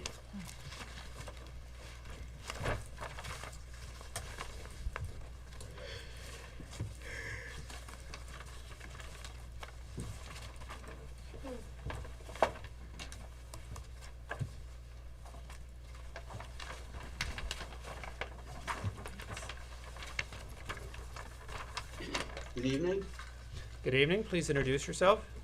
Mayron, Studio D&M, we're the architects for the project. Great, do me a favor and lean a little closer to your computer so we can hear you. Sure, Thank you. no problem. In the last meeting, the board members requested showing the lights by the exit doors in the back and also widening the stairs by the sliding doors in the back. The material before you shows these two changes, and I've also included catalog cuts for the lights. That's correct. So the only changes from the last one is you did make the stairs wider, you added the light fixtures, and those are the changes, correct? That is correct, yes, sir. Okay, board members? Nothing? Jane, Jeff? No objections. Okay. So the board feels that widening the stairs is the right idea. The light fixtures seem appropriate to the house. So I'm going to go to public comment. Do I have any public comment? Okay. I'm going to move that we accept the application for 100 Narrow Lane. Do I have a second? Second. All in favor? Aye. All opposed? There. Thank you, sir. Thank you. Have a great night. Thank you, guys. Next up is application for 69 Halsey Street LLC. It's 69 Halsey Street. John Bennett for the applicant, and Ryan Kestner, who's the project architect, will be joining us via Zoom. And Kali Lamy, the principal of the applicant, is here this evening. Just a couple of introductory remarks. The applicant, as you know, is proposing construction of a new single-family residence. We already obtained demolition approval. The residence has been located within the subject property so as to comply with all required setbacks, and will shift development north within the subject property. It's located on a private right-of-way off of the west side of Hill Street, and the property at over 1/2 an acre is the largest of the parcels on this right-of-way. But what I do want to do before I have Ryan come up, is just put on the desk the differences in the design as originally proposed and what is now proposed. Is essentially a redesigned house, trying to, in effect, minimize some of the massing of the house. And I'll ask Ryan to go through the changes, but.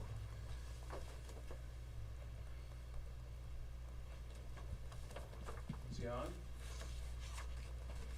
That's not. I'm sure it's coming.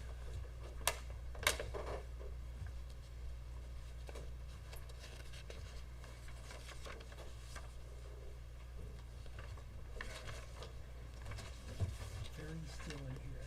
Yeah. The air. I know. Air would be lovely. A I fan. can sit very A still. fan would be fantastic. No noise, no air.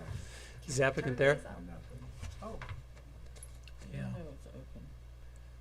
I'd be happy to Hello, stay good on. evening, board members, how are you tonight? I could turn the fan Hello. faster than that. So this is 69 Halsey, as you know, and we took into consideration some of the comments that the board made at the last meeting. It's really about the massing and the size and things of that nature. So as you can see from what John has put down on the board there, we have gone from a more of a gable design to a little bit more of a cottage, well, a lot more of a cottage design at that junction, where we bring the eaves down and all that good stuff. Keep it in context a little bit more with the village as requested. I'd like to share my screen if I can. Okay. So what we've opted to do is bring these eaves down like that. Put a couple shed dormers off the side.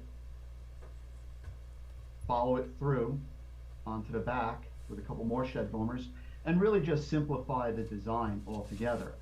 Another concern was the overall square footage of the house, which we did reduce by, I believe it was like 200 and some odd square feet. So the way we did that was we are maintaining the guest house and the garage now. Originally, we were proposing this to be the actual garage for the structure, and we've opted against that. Now, that takes us back to the site plan. And we're gonna have the garage here. We have ample parking for everything. The calculation works. One of the other comments was that the neighbors didn't want it to look like a parking lot. So by taking the cars, putting them towards the back, you shouldn't be able to see this. And this will all be screened with, you know, whatever arborvitaes or giants or whatever you guys like. That's not a problem. I did do a little bit of research over here. And using GIS, I was figuring out the size of some of these homes. So currently our house is roughly about 85, 90 feet this way. And probably it's about 60 feet side to side from here to here. This particular house is about 40 by 60. This one's about 50 by 31. This one's about 65 by 35. This one's about 46 by 30. This one is about 80 by 40. The house, this is an old house here. The proposed house that went up is about 70 by 38. And the one down here is 67 by 61. Our current house on our first floor is about 82 by about 37 at this end, and 32 at this end on the first floor. Now, when we go to the second floor, it's about 75 feet, so that means we got a little bit of a porch here, but it's 75 feet from gable to gable, and it goes 29 feet from shed dormer to shed dormer. So we shrunk the entire mass of this property, and of the project, trying to go by the board's recommendations and also listening to the neighbors. There was also a letter written by one of the neighbors. I do not want to name them because I don't know how they would feel about that, but I would like to address some of the comments there. One of the comments was that if we build this house, it would lend itself to rentals and loud parties. Well, you can't determine whether or not there are going to be loud parties there. That's impossible. Nor can you determine if your neighbor or anybody else down the block is going to have that. Whether or not it is a rental, I think, becomes inconsequential because tons and tons of people rent their home. Yeah, I'm going to cut you off there on responding to those because none of us can predict the future. Right. Of So course I don't not. think those are responsible comments to respond Right. to. So let's just No. move on from there. That's one thing. They were also concerned about their privacy, and with this hedge that we're going to be putting up will actually increase their privacy, and they were worried about noise. And the hedge is actually going to mitigate the noise as well. And then they were also making some suggestions about some of the trees. I don't know what trees they're talking about, maybe in the backyard. But I'm I going don't know that to that's- suggest don't worry about responding to that letter at this point. Let's stick to the house and the architecture for right now. Okay, I just want to make sure that. No, I hear you, but I think that's probably the right way to move forward. Okay, I just want the board to understand that we are listening and taking this into consideration as we go. Okay, I understand. So I want to make sure everybody's happy.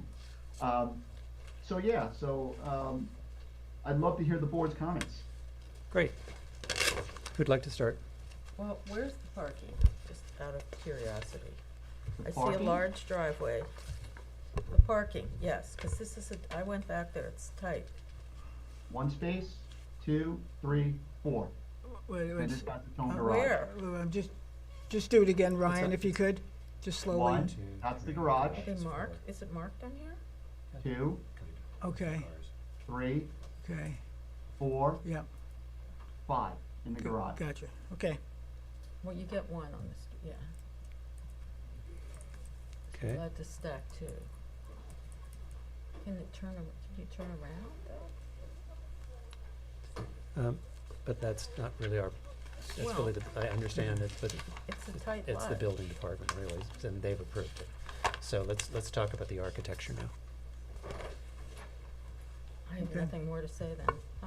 Okay, We can Okay. talk about the do you have any I thoughts have about the house nothing more to itself? say. okay. On the architecture, Ryan, so you mentioned trying to bring in the cottage look, and I think you've certainly done that, but I think maybe perhaps a bit more than necessary. I would suggest that the house would have cleaner lines without the sloped roof in the front and the solid facade over the windows. So simpler lines, straight lines, and keeping the shingling consistent, I think would go a long way to making the house look better. Now, when you're talking about the facade over the windows, are you talking about this? Yeah. I would recommend shingling that along with the rest of the house, and I would recommend, or at least I would like you to consider. I can't design your house. I would like you to consider straightening out the lines of the roof lines so that they are simple. Sure. Okay, Jane? I'm just a little confused by the front door has one column next to it? And is that, Yeah, so I mean, that's the porch, so we have the columns spaced out symmetrically in here. But if you want to see another column on the other side there, we certainly can add that, and that would not be a problem. We just felt that it would look, may not look, I don't know if it would look right, to be honest with you, but certainly we can take care of that if you like. my other concern was, and I'm not sure if I'm still looking at the correct diagram, but it still seems to be an awful lot of glass on the back of the house. In the back of the house. The This- rear there- elevation west, Your west elevation. west. Right, so we're looking at this over here, and we do have some sliders over here. Right. But this is all covered, this is all underneath the house. So the projection of light isn't gonna be, it's not gonna go up out of here. You might see a little bit, ambiance coming this way, but certainly the glass is recessed enough where I don't think it would be that big of an issue. It's gotta be at least, like 8 feet, 10 feet back from this area over here. I think, let me add to Jane's comment, I think on any facade, when you go to greater than 50% glass to solid, it's a proportion that is over fenestrated. Okay, I think you would be well served to consider reducing the amount of glass. okay. We'll take it into consideration. On the west elevation, correct. John? My comments are more about what we've talked about in the past, is, you know, what can be built versus what should be built. And to my knowledge, and Alex will have to keep me honest on this, there is no other situation in the village where you have 5 homes on about 2.25 acres of property sharing a very small drive, and they're relatively small homes. My biggest concern is the traffic that is going to be generated by a 5-bedroom house, potentially 7 if the 2 rec rooms in the basement are converted, which they probably will, to bedrooms after the house is finished. So you have the potential for a lot of traffic coming up and down the drive, in addition to pools and cleaners and housekeepers. I mean, I think it's going to create a problem of congestion, and especially around the small circle there that adjoins all the properties in front of the shared garage. So the design, you know, it's much better than it was, fine. My concern is more about the size and the impact this property is going to have on this very special snippet of the village of Southampton. So when you say, you know, pools. I'm cleaners, not asking for rebuttal at the moment, thank you. Oh, I'm so sorry. My apologies. Okay. When we look at the front facade of the house, the comments I think we're hearing are addressing the architecture first, the slope roof lines that look like a bit of borrowed history, because roofs slope over time. I think it feels like if that got straightened out, that would be better. There's 2 things. The front door seems insignificant, and the 2 windows to the right of that front door actually light a stairwell. So it feels possible to add side lights or more presence to the front door, perhaps lose the center column, and rethink the fenestration to the right to where the front door has a little more presence. You can't, based on your floor plan, you can't center it, but when you put the column, but the way the column rhythm goes across the front of the house, it just makes it feel wrong. So I think if we could figure out, and is that a glass front door or a solid front door? That would be more likely a solid front door. I know Okay. you guys don't like glass all that much at the front, so. So I not think, what- so it feels like a consideration for side lights, and perhaps a look at the fenestration to the 2 windows that are lighting the stairwell may help solve that. It feels like you don't have support, or you'd have more support for the panel that you have across the top if it were shingled and disappeared a little bit and calmed itself down. That's fine. The one thought across, and the same comment is probably across the back, perhaps the comments you're getting about the amount of glass across the back is because the rest of your house is 6/1 fenestration, and suddenly you have these massive panes of glass in all the doors.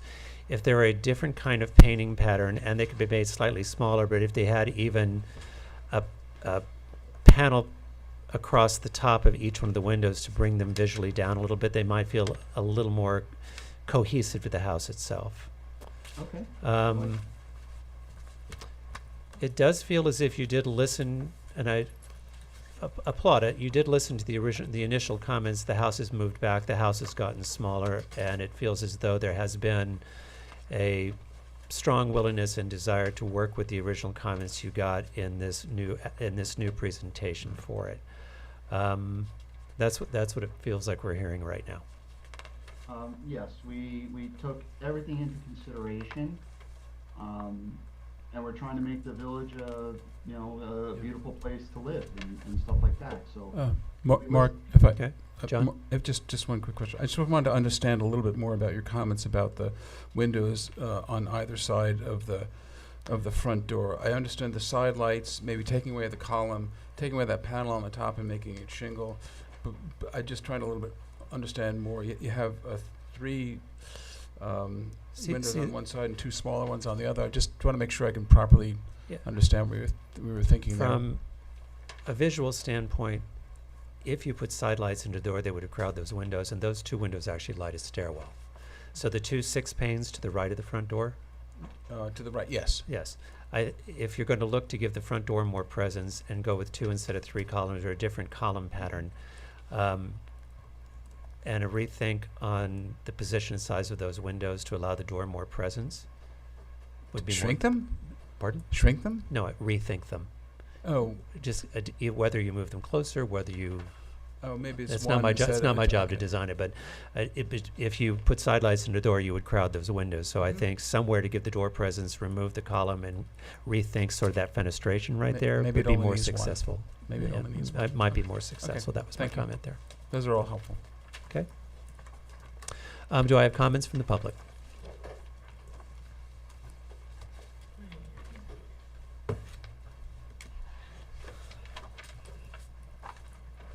Good evening, members of the board. My name is Martha Reichert, Toomey Latham Shea Kelly Dubin Corderaro, 33 West 2nd Street, Riverhead, New York, for the neighbor Paul and Rosemary Hunt at 71 Halsey.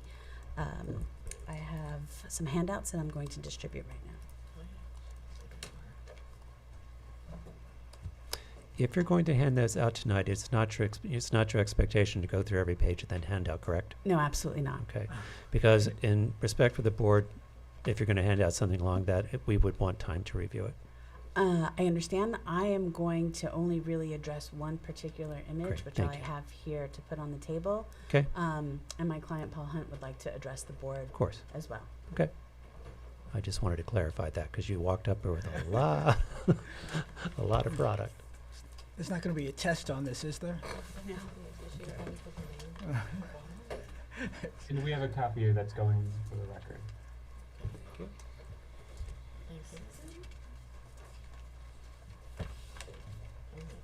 Okay. All right, so this will. Do you have a copy for the record? Okay, great, thanks. Okay, thank you.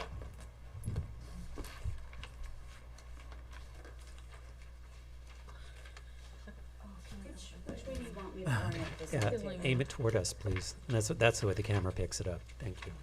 a good location? Thank you.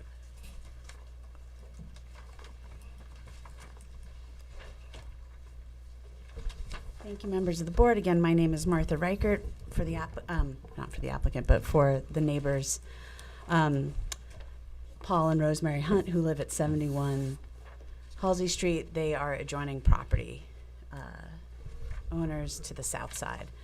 And so while we appreciate the revised plans that the applicant has submitted, this is Exhibit D to our handout, which just shows the current plans, the applicant's plans dated July 18th, 2023, overlaid. And I think that while the applicant did make some progress in addressing some of the board's comments, one of the things that we really feel has not been addressed here is the placement of this house with respect to its context to the adjacent properties. You know, we discussed how sometimes nonconformity is the character of the neighborhood, and here we have on this cul-de-sac homes that are set relatively close to the cul-de-sac and the road. And what we've looked at is that while the applicant has located the primary residence 50 feet from the front yard setback, what it really does is it places it, the front porch starts where my client's rear porch, you know, ends. And so basically the house ends up being in the middle, adjacent to the middle of the Hunt yard. And we think that this creates a disharmony in terms of the relation of this proposed residence to all the other residences that are part of this cul-de-sac and this unique snippet. I also would like to direct the board, and I didn't bring a graphic for the table, so I do apologize. It's Exhibit G2, I believe, which just shows a comparison between what they call the right side elevation, which I guess would be the east side elevation. And I think one of the things that we noticed with respect to the board dealing with the size of you know, the aspect of massing is these changes to the roof line create sort of this very massive block of roof adjacent to my client's property.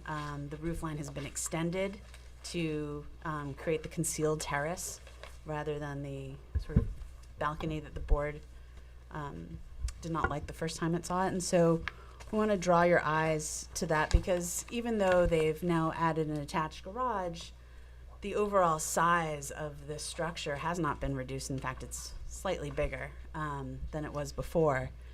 And so, you know, those are some of the comments that we would like to bring this board to, is that even though it is allowed as of right, it does create a disharmonious relationship between the other developed properties on this cul-de-sac. And to that end, I would like to bring my client up to speak with respect to his handout that you all have. Okay.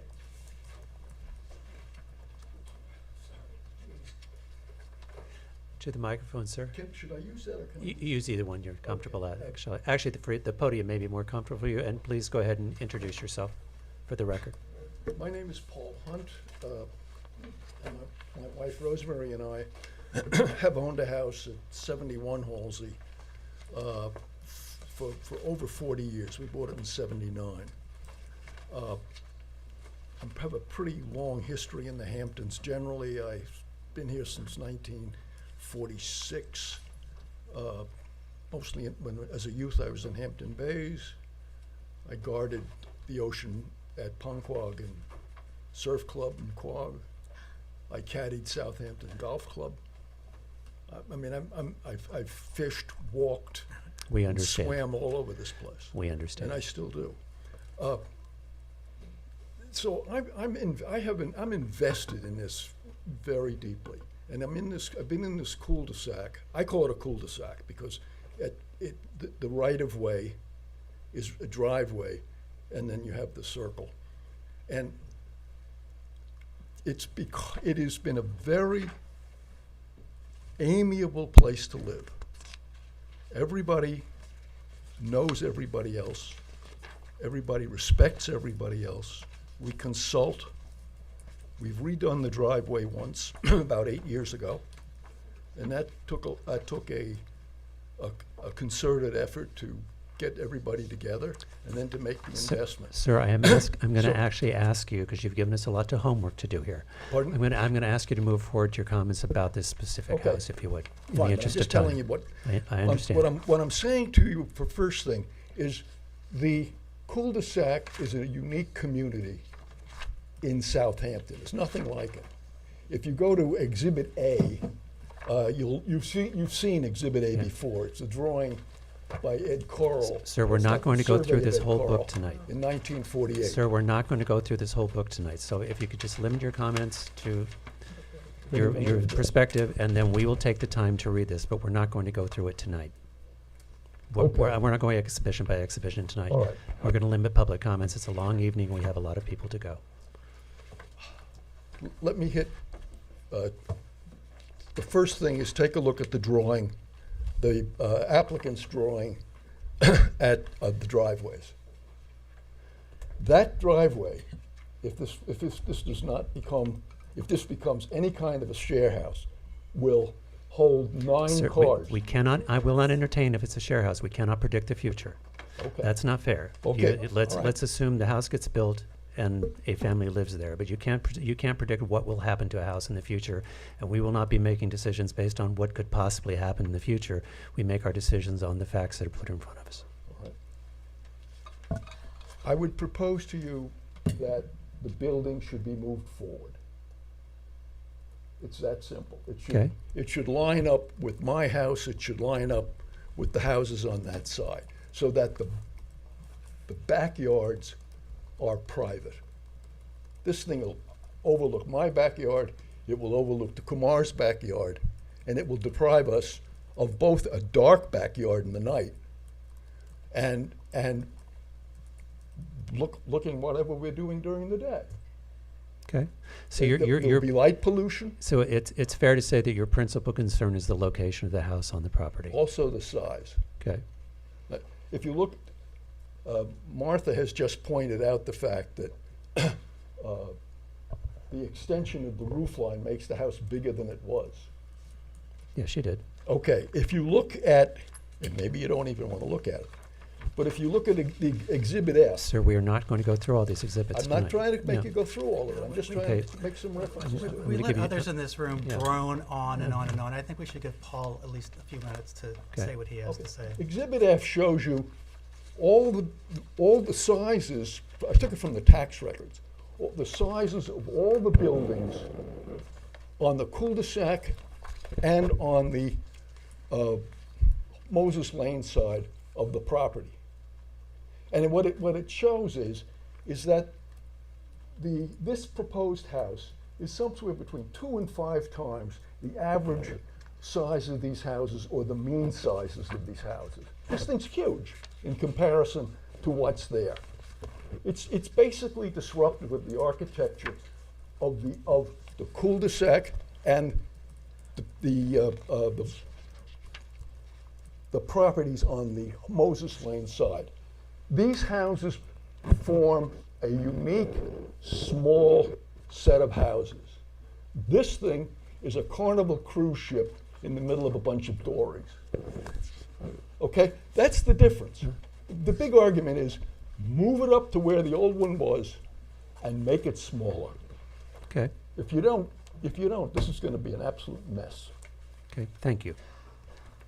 And thank you for time in putting this together. We will take a look at it because we will be adjourning tonight, so. Okay, Good evening. My name is Rosemary Hunt. I'd just like to add to something that Paul said about the lane. We call it a driveway because it is so narrow. And in the time we've been there, there's a tree at one point early in the road that has grown so extensively it has cut off a portion, and it was the curb was made to work around it. So with that, it is a massive problem if we have a setting in the back which will allow, you're talking about parking. Our concern is the traffic, and it is the noise from the traffic that will come in and out of there. It is a tight, intimate little place.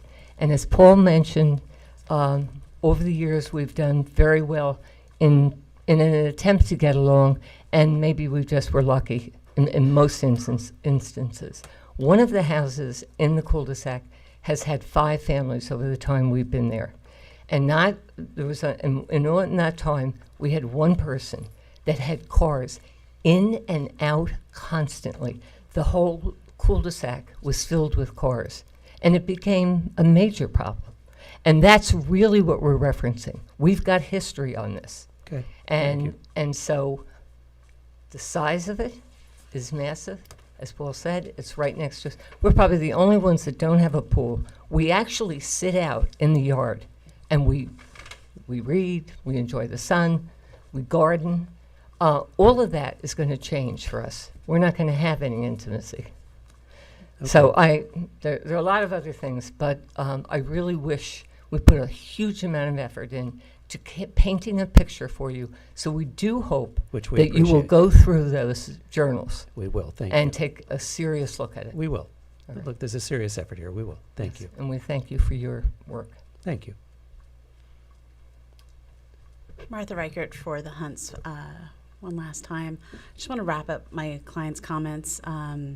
That's clearly their lived experience, having been there on that street for a long time. And I just wanted to summarize that, one of the goals in presenting the binder that was submitted today is that, so much of what this board is charged with doing is looking at architectural style and, again, massing, placement. But one of the things that we've provided is empirical data that shows by the numbers what makes this proposed residence out of the character of the neighborhood and its proportion to everything else. And so we appreciate the board taking the time to review that data and hopefully take the impact that this construction would have on surrounding properties into consideration. Thank you. Thank you. Okay. Any other public comment? Okay. So John?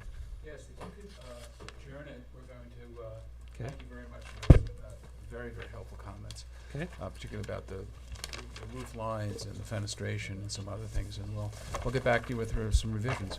Okay.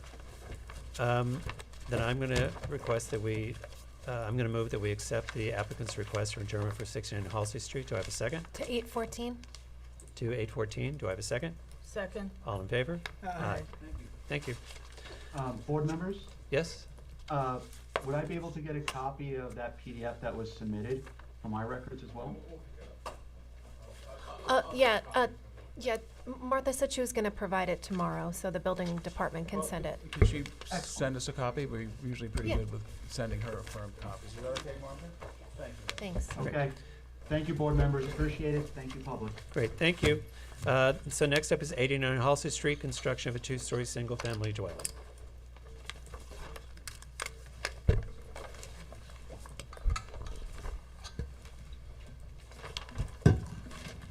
Hello? Hey, how are you? My name is Pete DePasquale. I'm the architect for this project.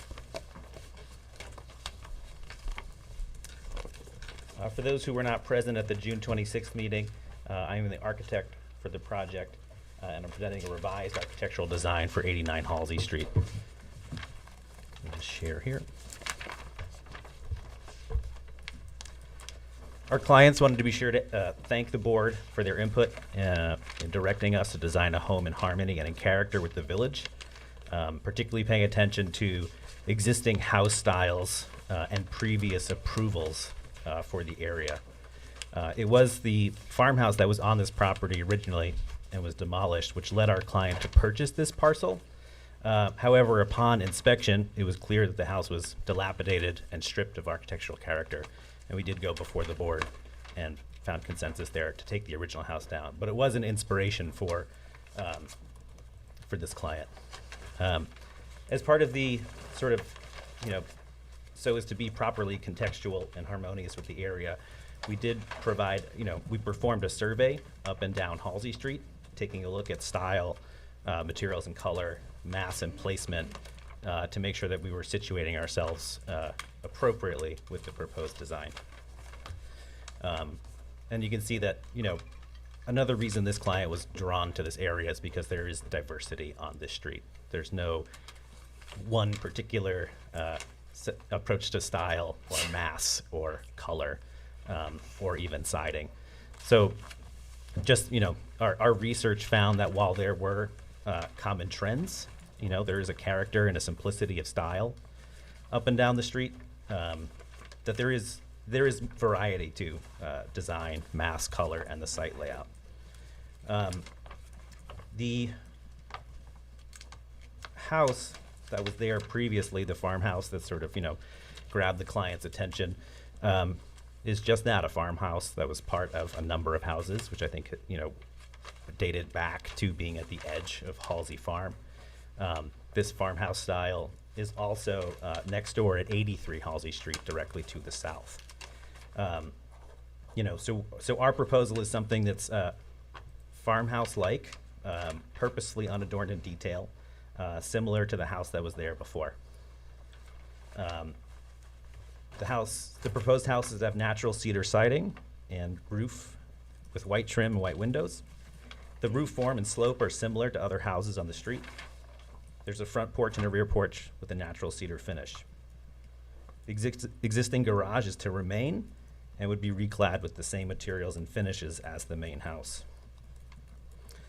So our design goals for the project were to design according to the zoning and guidelines and to enhance the area's aesthetics.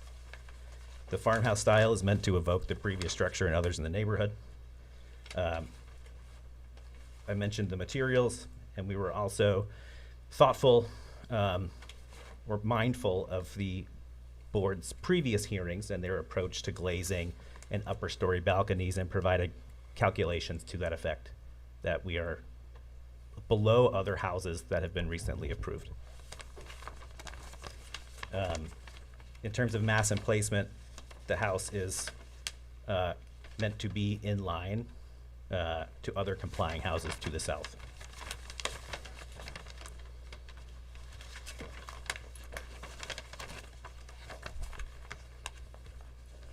Thank you. Okay.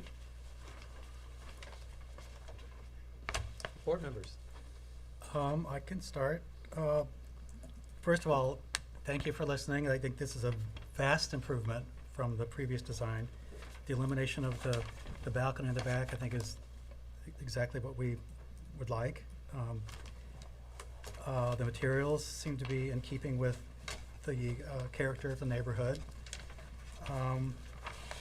My only, not complaint, just comment is that it's almost too simple. It looks, I mean, it almost takes the same shape and form of the original house you submitted, just you put shingle siding on it. I wish there was some way to give it a little more character that is simple in style, but in keeping with the surrounding neighbors. I think this house comes across as being maybe a little too contemporary for the neighborhood, even with the change in materials. So that's one comment. On the rear of the house, I think the windows on the lower floor are it's just too much glass. The window to wall ratio is just way too much. If that could be reduced to 3 or somehow split up, just, 1 and 1 somehow just to split up the wide, coverage of windows on the first floor. The only other thing is with regard to the parking in the front of the house. I mean, when the house was torn down, you essentially created a clean slate. So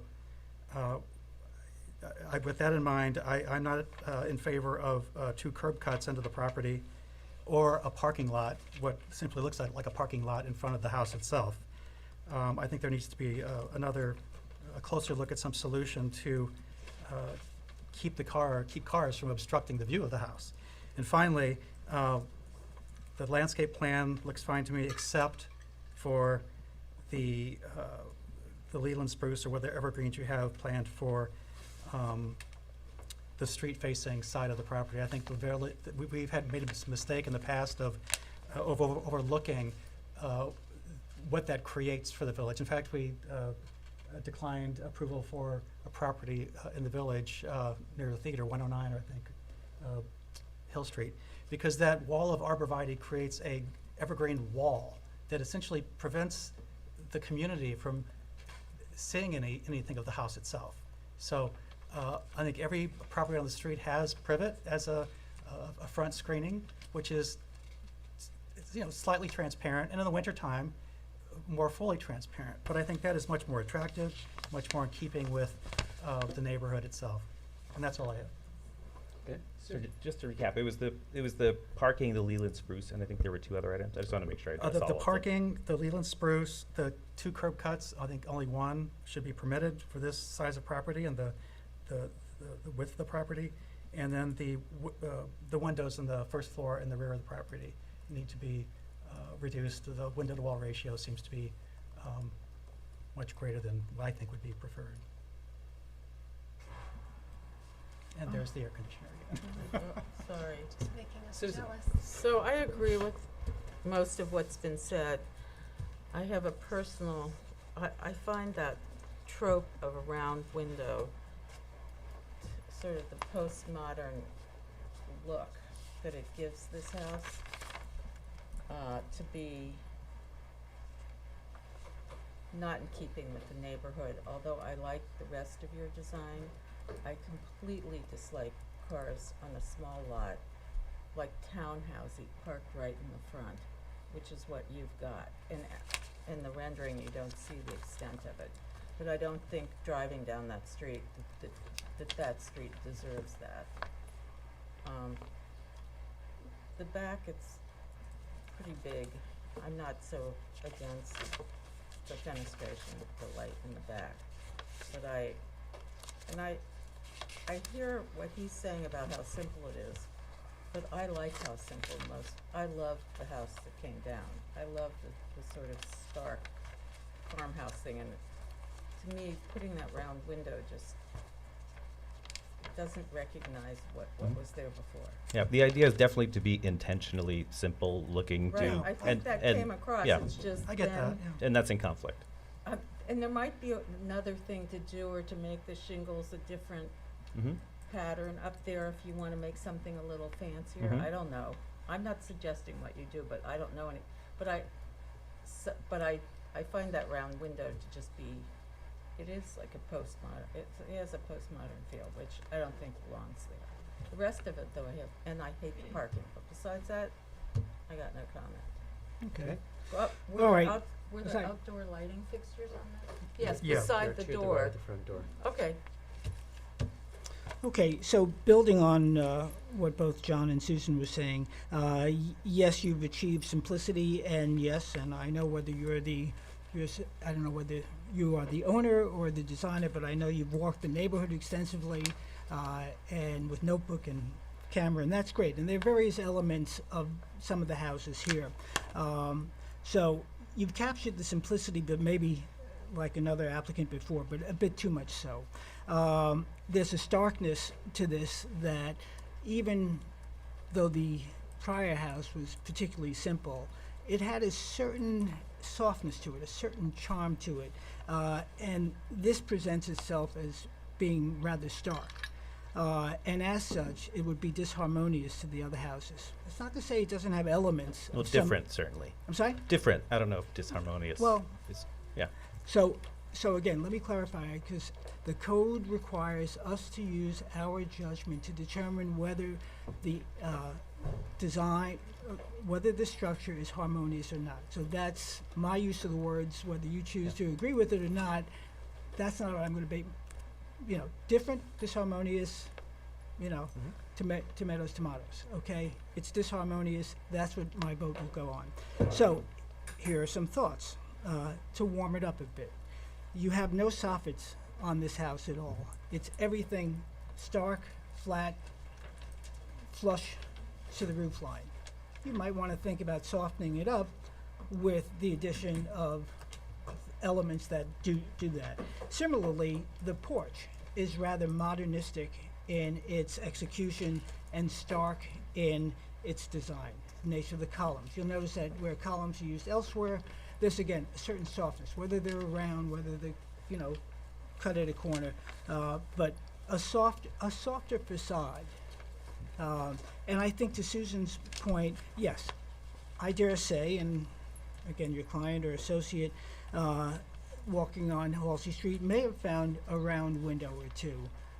On this house, I think, again, if you're looking to do something that has the farm-like, to use your words, something of a small rectangular window or no window at all might work better for you. I'm in agreement with Susan in terms of this is a narrow lot. Yes, on the street you will find lots that have two curb cuts, but I think in most cases they're wider lots. And maybe if they're not, this is a small lot and you've got the advantage that most of the other houses don't have on that street, which is you've got a full garage back with an apartment, which is an extremely valuable commodity, let alone the fact that you can house a car in it. So make use of that rather than subjecting the community to have what's a miniature parking lot in front of it. And you're making so much effort to design a nice house, and then you're gonna put a half a dozen cars in the front? Come on, that doesn't make any sense. We just did. Let yeah, me just sure. finish if I could, Pete. On the driveway, I noticed you have cattle grates in there. That is totally disharmonious with the neighborhood. I realize you're hoping to keep deer out. Let me suggest that as I do, one function isn't an issue, but as a neighbor, because I live on Halsey Street, I spray my hydrangea once a week, even though it's supposed to last for a month or 3 months. Guess what? The deer haven't touched them. I've got beautiful pink and white blooms. They're fine. Okay, so cattle grates, one, are not particularly effective against deer unless, how wide are your cattle grates? I would have to check the drawings to All be right, sure. unless they're 16 feet, deer can jump over them. Unless you have 8-foot fencing around your entire property, deer can get through them. So the most effective way, and again, it's not our issue, and my council is probably rolling their eyes, but architecturally, what I can tell you is cattle grates, the 2 curb cuts, the front parking are going to be issues that would make my approval difficult. And I'd like you to think about alternatives to that, and using the property that you have. You're lucky. Jane? Hello. My first glance at the rendering was that the house looked very hard. And in listening to what everybody had to say, I'm realizing that it's the lack of soffits that just is giving the structure this hardness to it that I find very unappealing for the neighborhood. I also think the porch is what Jeff had said, very much so modernistic and not in keeping with the neighborhood. I went down Halsey Street about 3 or 4 times today because I wanted to see about this circle window. And there are some circle windows, but they just didn't have the same look that this circle window is having with the rest of the house. But there are also a number of other small windows along Halsey that are in the triangular shape or a little bit more offsetting that I think would look much better in your overall frontage. Okay. Agree also about the cattle grates, the 2 curb cuts, Okay. and the arborvitae or the Leland cypress. The Leland cypress. Okay. Tend to agree with the board members. The front of the house feels stark to the point of almost commercial, and there's not a sense of friendliness to it. Part of it, I think, is the fenestration. Part of it's the window. And I also think the front door does not have enough presence against these 2 large windows that actually light a foyer, I believe, that are behind them. So I think a rethink of a friendlier entrance and the proportions of the overhang there. I literally don't understand. As I approach this house, I walk up to a step. Then I turn right and go up another step. Then I go onto the porch to go left and to go right back to the front door. But I could literally walk out the front door and fall down. It doesn't even look safe. And I think it looks contrived, and especially, you know, I understand it's an attempt to look modern, but I feel like that looks contrived. When we look at your driveway plan, because one of the things that your plan calls for is your cars are parked in the garage, but you're using the existing garage. And when I look at the renderings, your driveway actually doesn't allow a car to go into the left side garage. Your driveway falls short actually of the door that a car can't get in there. So that seems to be problematic. The cattle grates, I think you've heard the board on that. This idea that you would turn and have cars and headlights facing the street just is frankly disharmonious. So you might want to think about a turning pad or a different situation for the front of the house, because that feels incongruous. Looking at the renderings, the one thing on the, calling it you seem highly under-fenestrated on what I guess is the north elevation, the one that has 4 windows.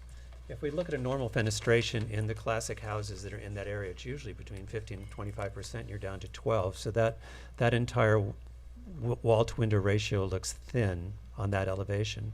It looks fine on the other side. The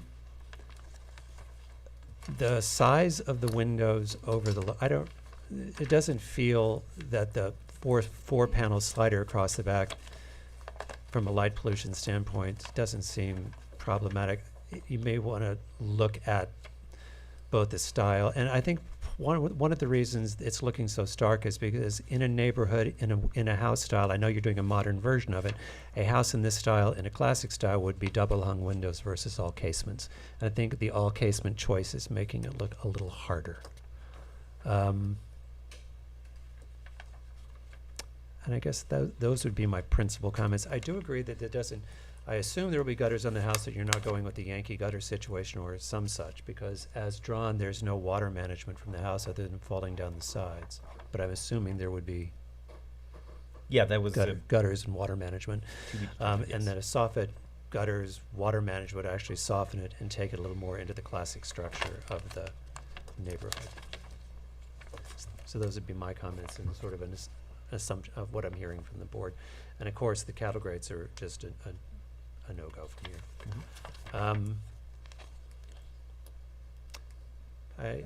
I think, unless you have comments, at this point, I think we should get comments from the public.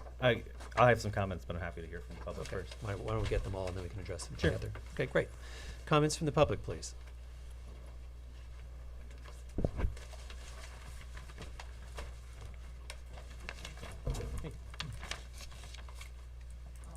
Karen Price, 100 Halsey Street. I agree, it's vast, tremendous improvement. I think my only thing, the two board members on the right mentioned was soffits. Just something to give it a little bit of character. But other than that, I'm not gonna complain about anything compared to what it was. Thank you. Okay. Okay. Any other public comment?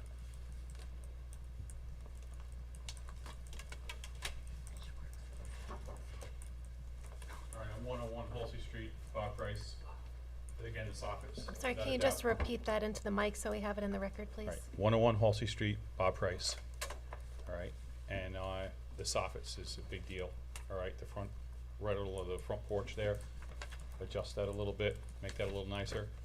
There is 8-foot stockade fence all around that house. That's a year old and already starting to fall apart.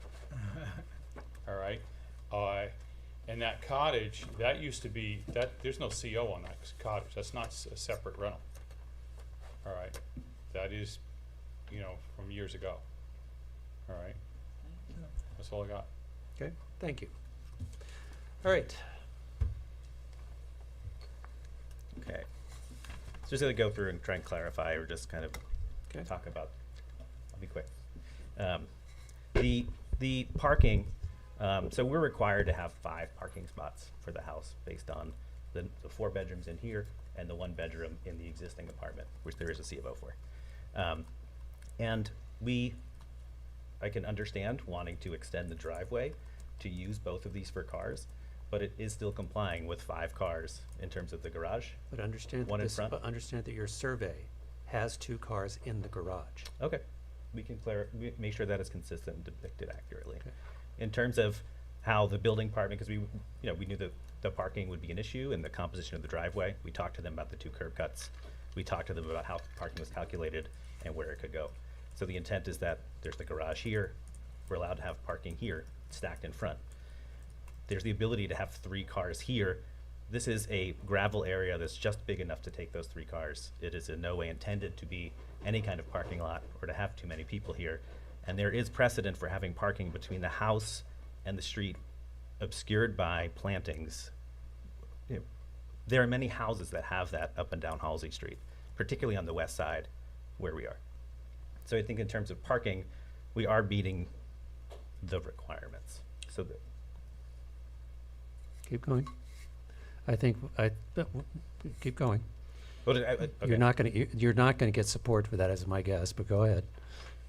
Because if you have 2 cars in the drive, and 2 cars in the garage, 1 behind one of them, because the code is one car has to be moved, and you need to turn out with 2 more cars, there's your 5 cars without having to put a bed and breakfast turnaround. That's in the right, and front there's of no the- intention from this client. Yeah. I mean, you can see it's a 2-bedroom house. There's no intention to blow. I think it's blow also fair to add, and I'm sorry, Mr. Chair, but as John pointed out, you cleared the entire property. You have a tabula rasa. You could put those cars anywhere on that lot. You don't have to put them in front. So this board has one of 2 choices, to either approve it or not. Okay. Is that just okay? Keep going. Okay. I think Jeff's point is at some point you're gonna need the votes of this board to be able to move forward, so, go ahead. Understood. We heard repeatedly about soffits and a softer design, although, to varying degrees across the board. That's something that we can address. There was sort of a difference of opinion on the amount of glazing at the rear. which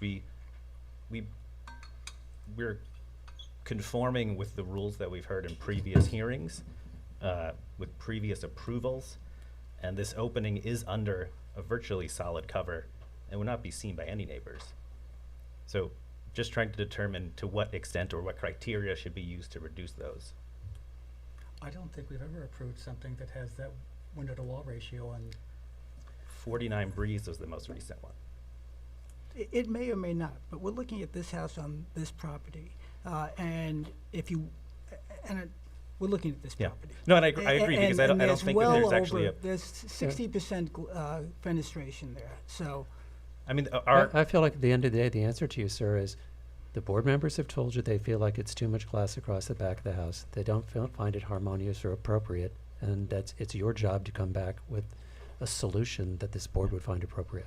It was the client's hope to present a house that addresses privacy, the same concerns that they have. So they want to be reciprocal Okay, with the neighbors. You've heard the me. more they open, the more they will see other people. So this is tuned to be appropriate in terms of privacy and visibility. There's nowhere it can be seen from. In terms of the front porch configuration, the owner has very good friends who are disabled and access by a wheelchair. So part of the logic here is so that this can be minimally converted with ease to a handicap accessible entrance. And that was the origin of this. And so rather than put a ramp on the front of the house or compromise the architecture, the idea is to integrate it into a landscape strategy. But until such time as you do that, right now you have a dangerous situation for people. You walk out the front, people walk out the front door, they walk straight ahead, you've got a drop off. But it's well underneath 30 inches. Well, you've heard me, and I just feel that the way that you ramp your way up in there just feels odd. Okay?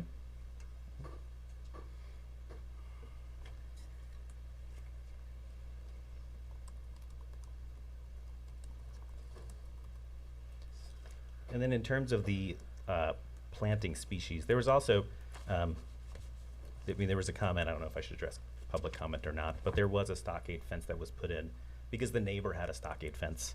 I don't know if that was approved or not. It was kind of strange detailing. So a stockade fence was put up, painted, and immediately planted out.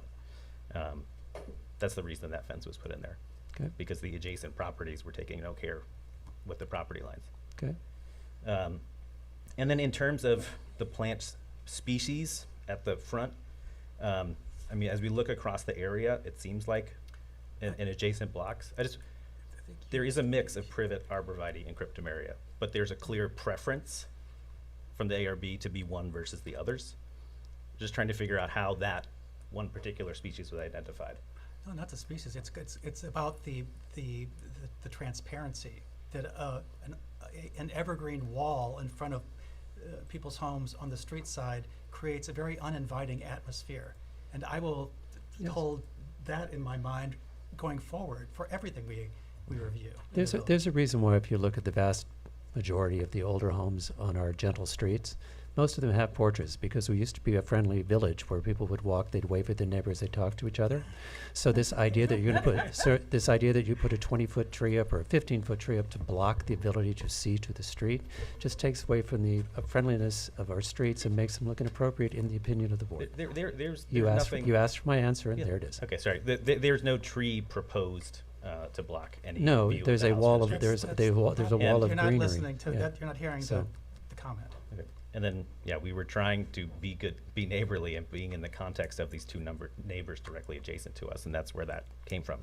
But I hear you. Across the front of your house? What? Across Yeah, the front of your house? these are the two, Yeah, there are two houses right across the neighboring street. properties to the Those north. mo- It's a continuation monstrosities. of that language that's existing.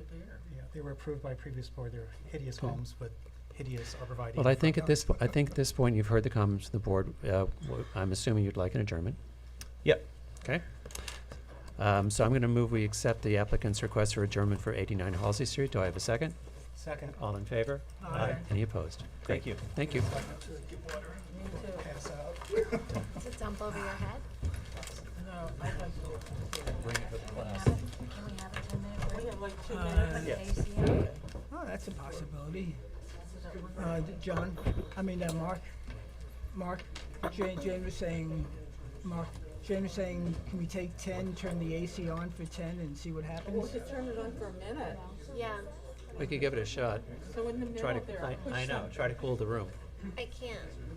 I'm trapped in my box. Oh, Someone else has to do it. Oh, okay. All right, so somebody has We're the we're AC taking on. just a few minute break here to get water, bio break, and a little bit of air in the room.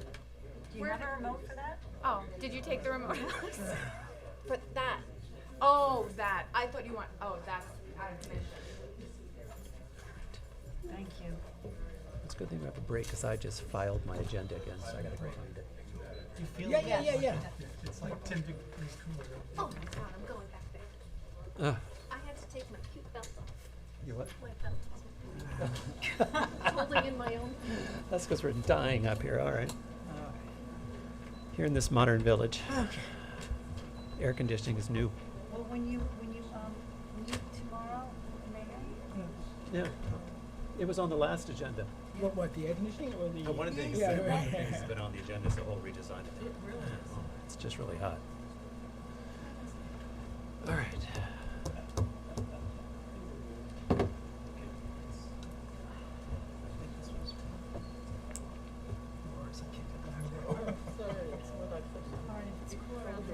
You still, here.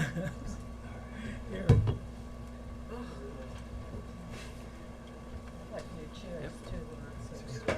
It's like someone that Our list is, our list is getting longer up I here. can get this done in a day. Whoever bought these chairs had a very small Diane. ego. Or if you, Diane Berger. it's like, They didn't even measure, they did nothing. And they have enough money to make this house. I would love to see how. plus this hot climate, it's like, I could just get those simple mesh chairs. That's right, with no arms, right? Because this thing is crazy. Rip this up. How about that? Boy, it's amazing, that little air conditioner is pretty powerful. Impressive, if only we could put it on. So Sage, when that's on, it just creates all sorts of background noise? No, I was talking about the Sage. Are you, Not worth doing. really? Spent years. Wow. He's not, I just think he's. No, you're right. How so? You're in a public meeting.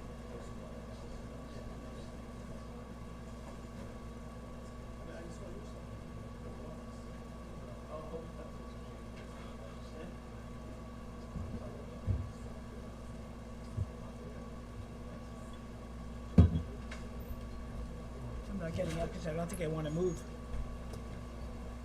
How much longer? Let's see. These are new though.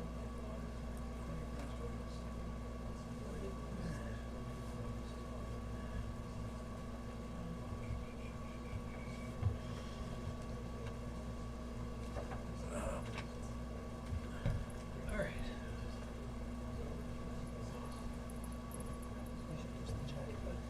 I'm thinking about it. Yeah. I'm not sure that's going to make much of a difference. It's a layer. Yeah, it's one. Just so we're clear, when everyone comes and regathers here, next up will be 40 Prospect Street.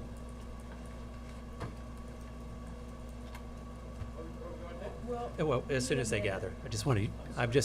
As soon as we get people back, I just want to, so people can get ready. Okay, all right.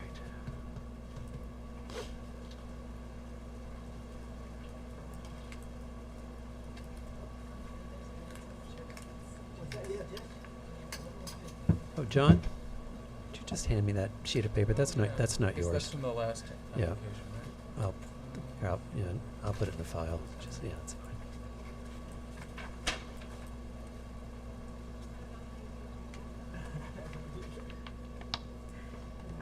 Everybody's wearing a dress uniform, I'm sure.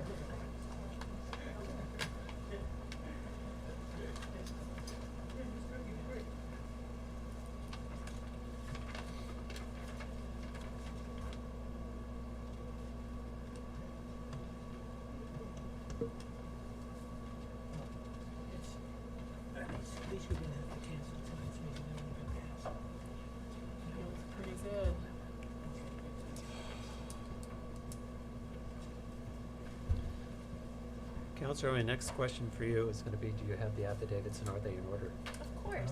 Okay.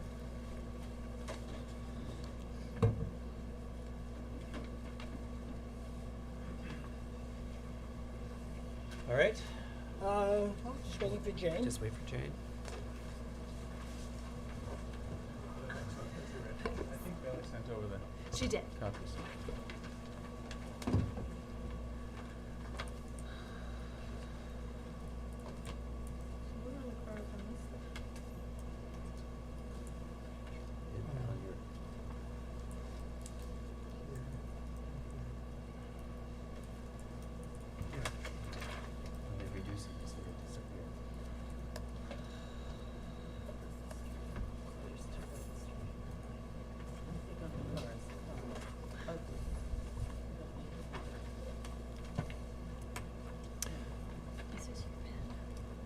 All right, Oh, yes, it is. I just put a rubber band around it. Okay.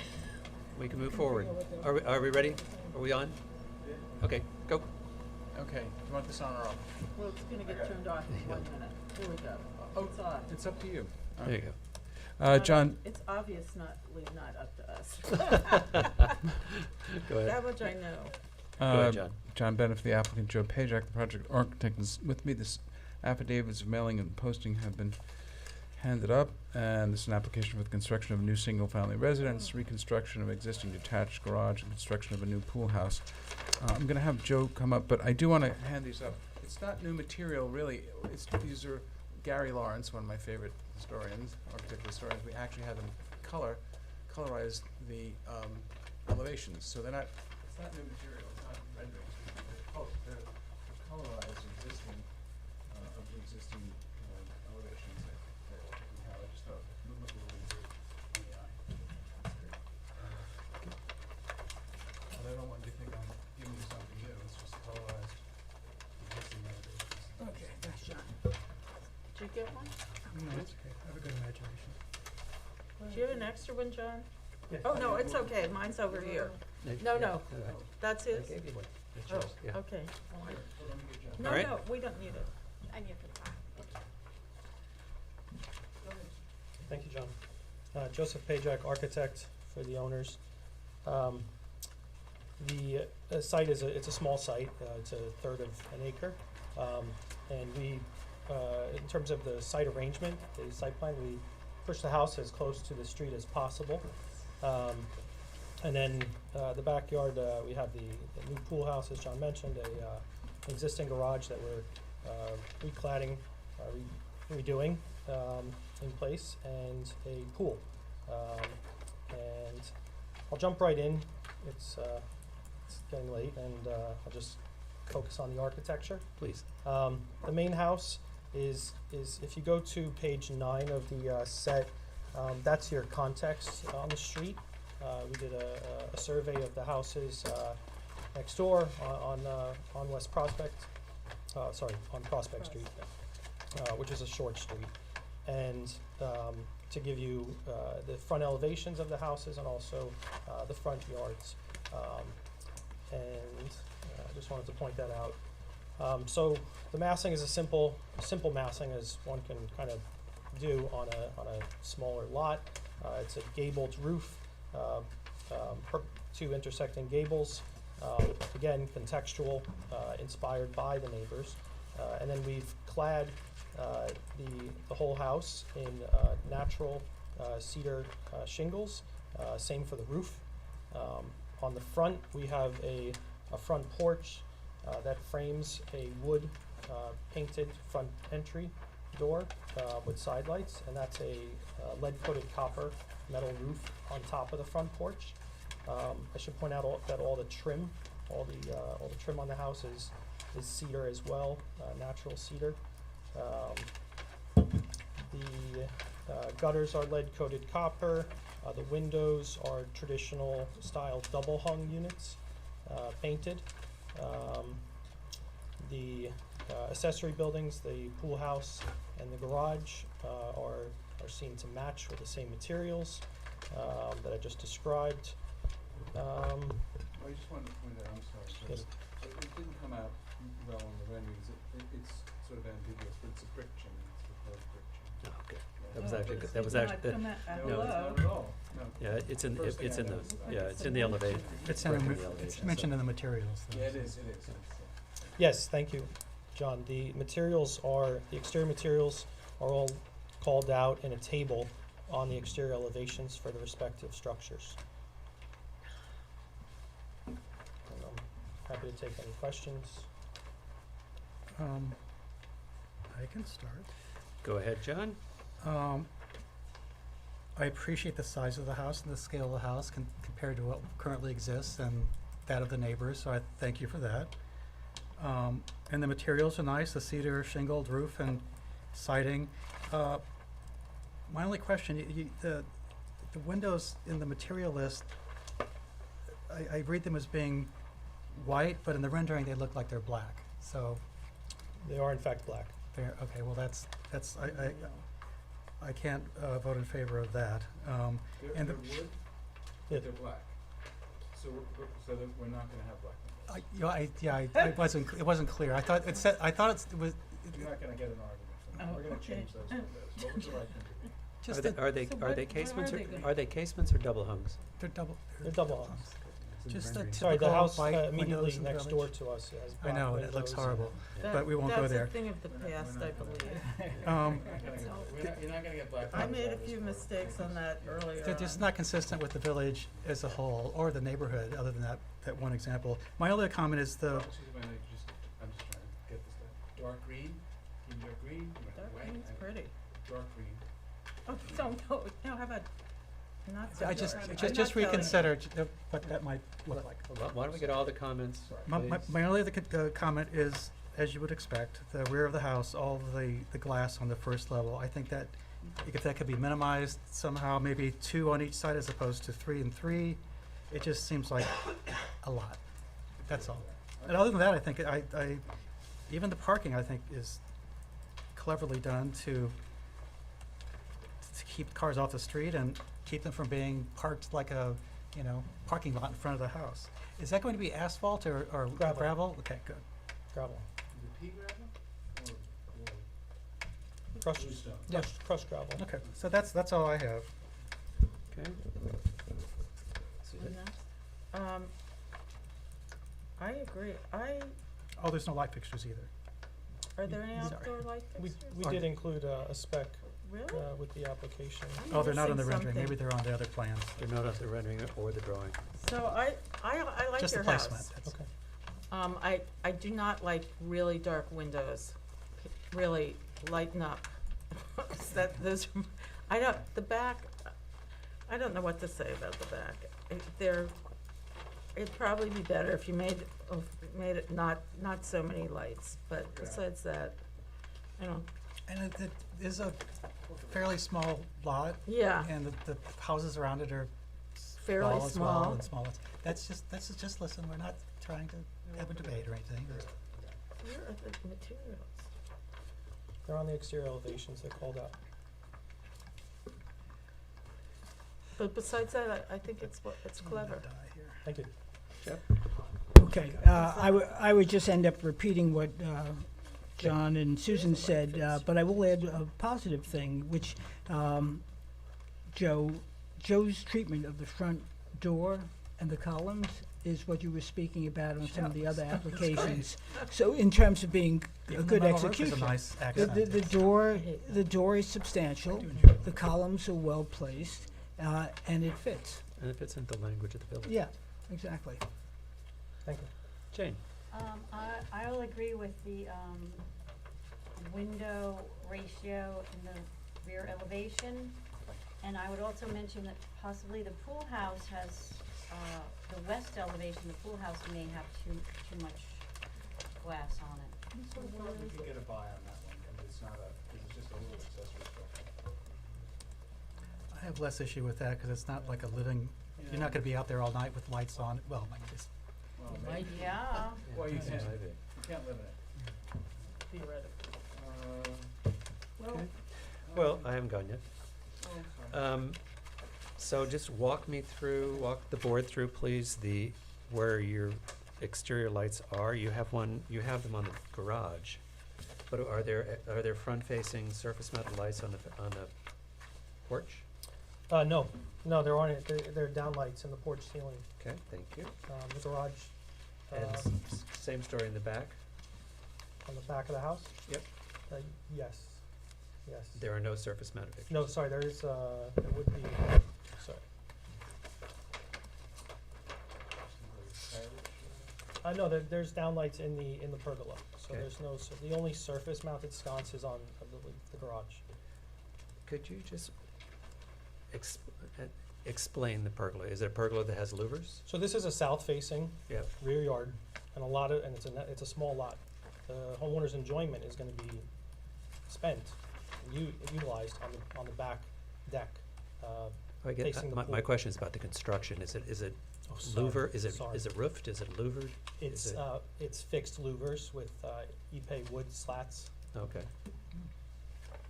Okay.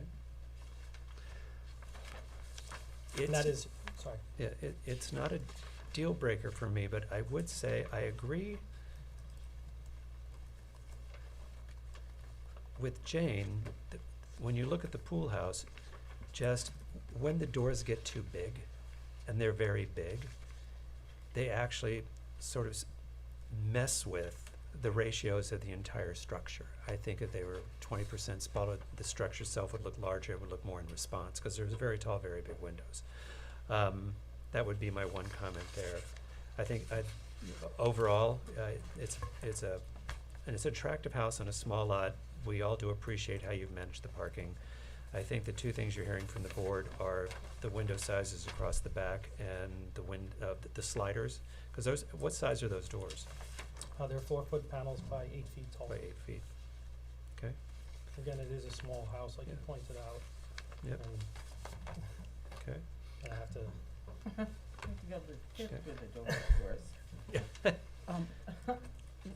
Could you tell me how big the pool is? I can't really read. I think it's 16 by 38, I wanna say. 16 by 34. It's a gunite pool, it's 16 by. 34. 16 by 34, correct. Will there be any attempt to save the wisteria that's on the existing house? Or do you know if the owner would have any issue with someone potentially me digging up part of it? In exchange for. I'm kidding. Just I'm me being kidding. nice. Don't give the counselor a heart Anyway, attack. go ahead, sorry. It does not like to be moved wisteria, by the way. No, it doesn't. No, but it Okay. actually is easy to reroute. You can. Okay, I'm sorry, and then I it took takes us down a over. rabbit hole. Okay. All right, I'm gonna go to comments from the public. Sir.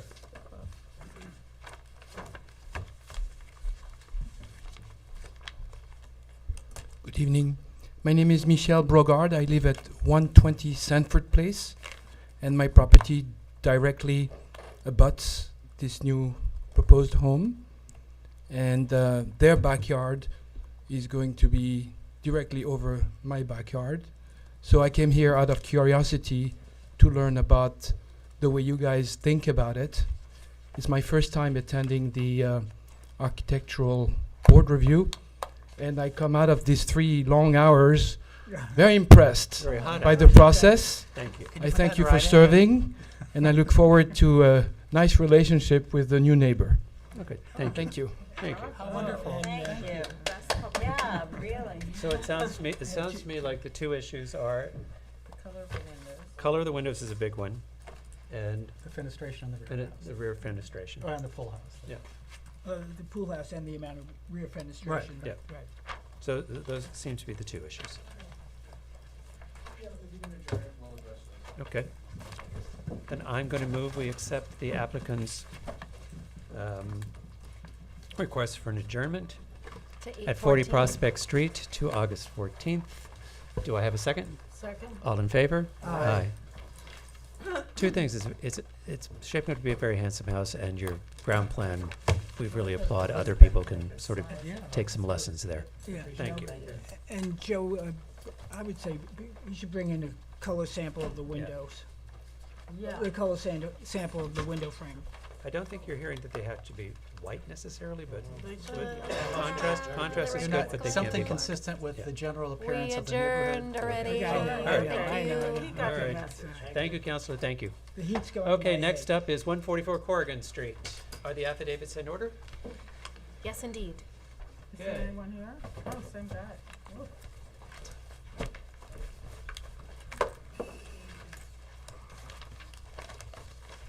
Good evening. Hello. For the record? Brian Glasser, I'm the architect representing 144 Corrigan Street, Okay. LLC. So just to start off with the current property, we have a vacant lot which is roughly 0.43 acres.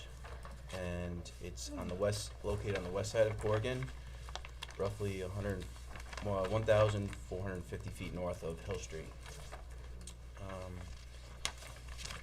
The current proposed house is within the required setbacks, gross floor area, the parking and setbacks for the pool are also conforming to the village code. What we're presenting here is a shingle style home that consists of mostly gabled roofs. We have hip roofs and a straight edged roof at the top which flares out to the lower level, breaking down the mass of the two-story structure. We are proposing to use a pressure treated red cedar tapered sawn profile for the roof with a 5-inch exposure. The brick for the chimneys, which you can see here on the rear, is going to be a Danish blend by Glengarry. The windows that we're proposing are manufactured by Marvin Ultimate. It's a casement window with simulated divided lights. It's aluminum cladding, and the color we chose to go with is a pebble gray. That pebble gray we're also going to be using by painting all the trim lines, which is a subtle, it should blend in fairly nicely with the Alaskan yellow cedar that currently shows as a yellowish tint, but as it fades out, it slowly weathers out to a silver color. The columns we chose to go with is a shingle wrapped tapered column profile, and the patio surfaces on the front and the rear will be consist of bluestone. Okay. And that's Just for the record, Brian, it's on the east side of Corrigan. Yes. I'm sorry, I don't know why. Okay. West facing, right? Your hand. Anything else, Mark? No. Okay. Board members, why don't we start left to right this time? Okay. We keep going the same order. Jane? Page 009, the front view. I really have to say that I think it's a very attractive looking house, and it seems that it is harmonious with the neighborhood, as long as those windows are not too dark of a pebble gray. So pebble gray is it is a lighter gray tone. I tried to simulate as much as I could with the rendering, but it is a lighter gray tone. It's almost, a hair darker than this gray on my board here.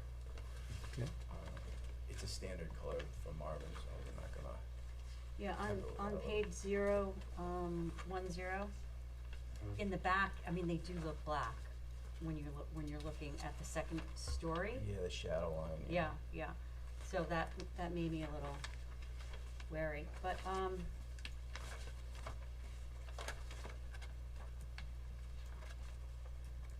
had one other comment about the rear elevation.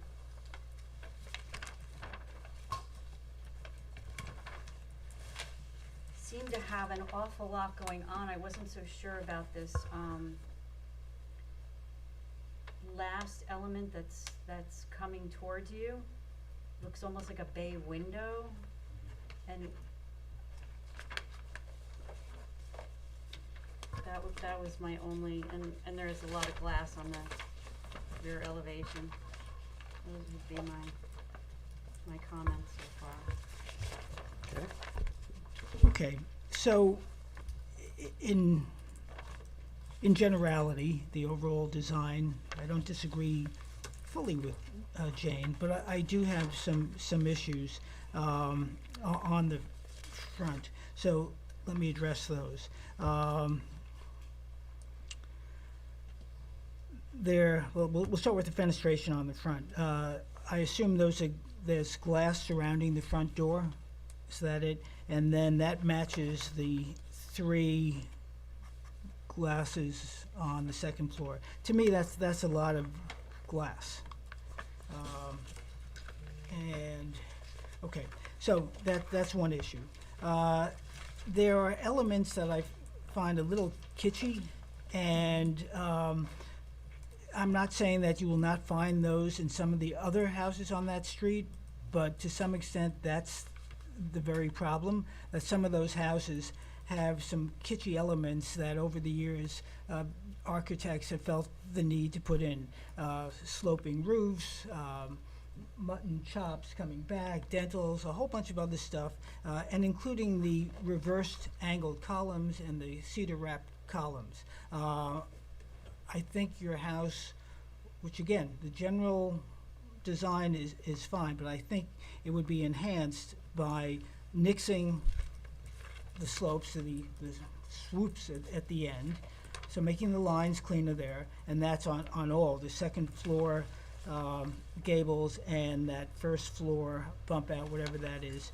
And then the columns, I would suggest you might want to rethink. Again, I'm not designing. You might want to rethink the columns. I think it makes the house look heavy. And again, because of there are other houses in there that look a lot like they've been built on spec, that your house will actually be distinguished from those if it looks a little bit less like them. I also question, and maybe this seems to be the evening for chimney caps, but these aren't caps, but the flues extended beyond the chimney. I just don't get that. I don't know if that's a matter of fire code or if that's an architectural point, but I think chimneys look very nice as simple chimneys. And then, like I said, the issue about the fenestration in the front, and so that's it. Okay. Me? Yeah. I agree in principle with Jeff. I think there's too much what I would call swing and sway. I don't mind the gables, but I do think that the columns are too repetitive, and I'm not a big fan of shingle wrapped columns in the first place. I think it could, because I like the back, which seems more straightforward, and it has the sloping gables. So I honestly feel that if there were some way to rethink the columns in the front, and maybe there's one in the back, on the side. There's one in the back of the Yeah, one in the back, that I would really like your house. How's that? John? And I don't like the glass around the front door either. That's good. That is unnecessary. Sorry.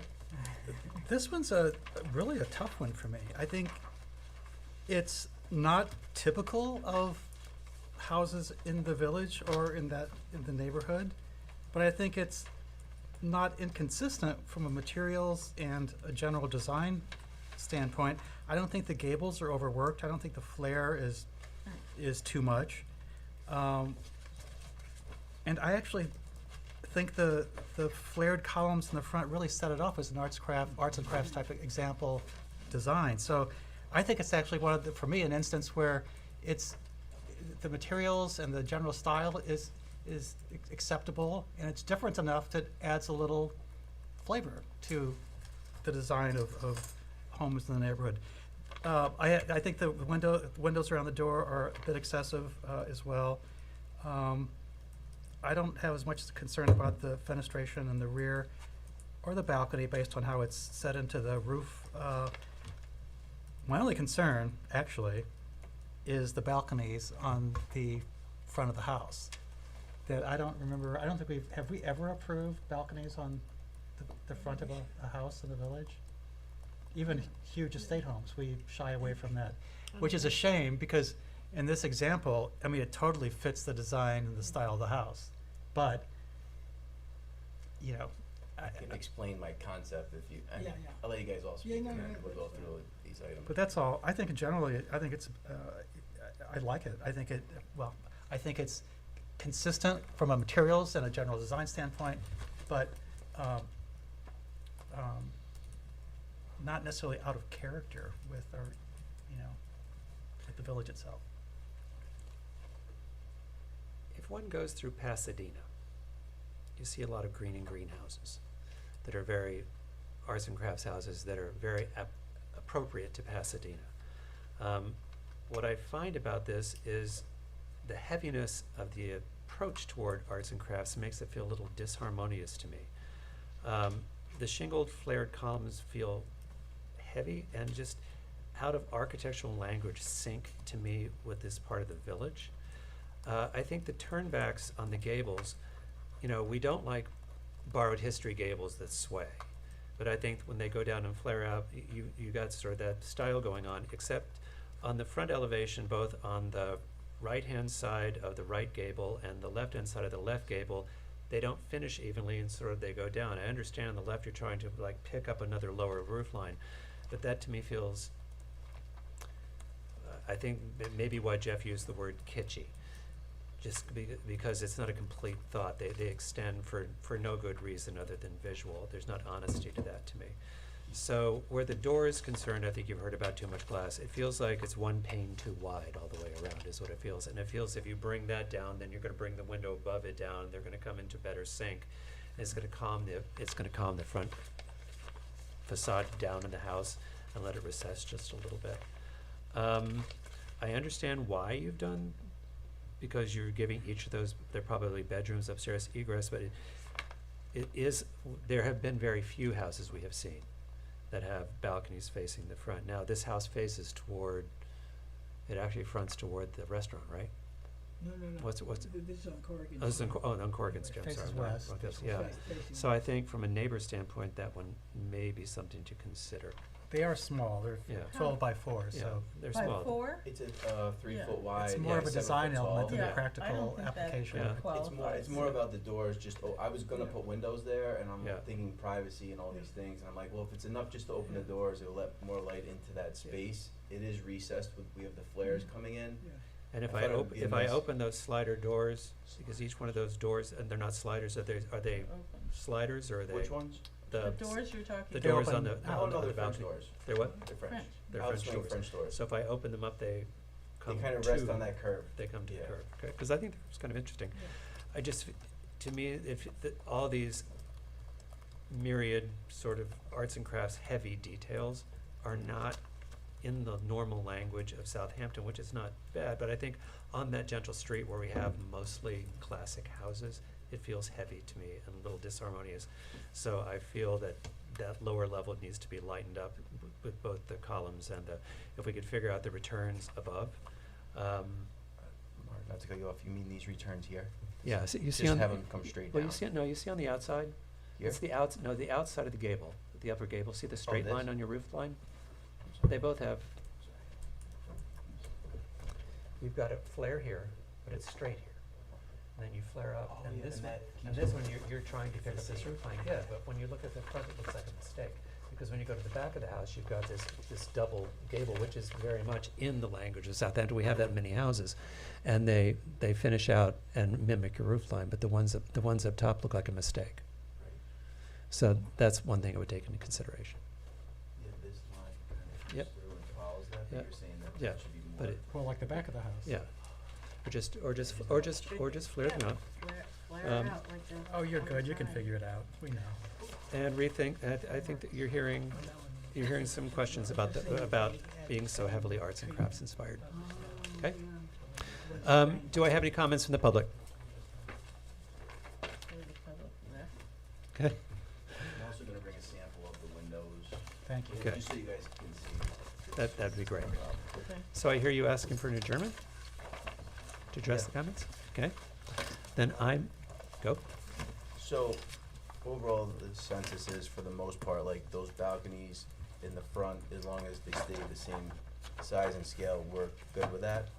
I Just think 'cause that's an important design element. Yeah. It Yeah. is. It's- and I was- it's I was unusual. slightly- It's- Taking it's- it away it's would ruin the yeah. design of the house. Yeah. Yeah. I was slightly Yeah. concerned, but I know I had a Yeah. reason behind it, so. No, Okay. that's Alright. okay. Alright, so we'll bring the samples, I can work on this roof line, I see what you're saying here, Yeah. okay. And the On columns. the columns. Yeah.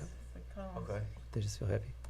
okay. Okay. It's not that much. Alright, I think we're in good shape. Okay, so I move we accept the applicant's request for an adjournment for 144 Corrigan to August 14th. Do I have a second? Second. All in favor? Aye. Aye. Thank you. Thank you. See you, Brian. Next up is 146 Foster Crossing, construction of a first and second floor addition and proposed porte cochere and a bunch of stuff. Not here? It might be on Zoom. Oh, there's Zoom? Oh, okay. Smart people on Zoom. Well, Do you have the affidavits and are they in order? Yes, they are. If this isn't Okay. fixed, that's where I'm gonna be next time. I'll call in. Hello? Hello? Hey. Hey. I'm, you're cool, we're I'm, not. and I can share my screen too, I believe. Is that correct? Yep. Okay.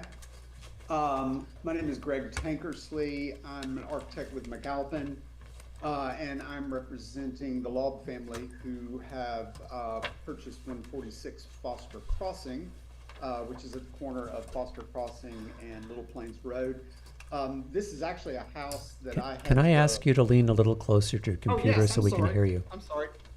This is a house that I actually had the pleasure of doing a pretty major renovation to a few years ago, and a young couple with a lot of young children have purchased it, and they wanted to do some additions onto the house, and basically to get a new bunk room, a bedroom, a playroom, and a little bit more living space. The couple I had renovated for the first time was actually an older couple with older children, and now this is a young couple with a lot of young children. So they wanted to use the leftover FAR that they had available to them to do some additions.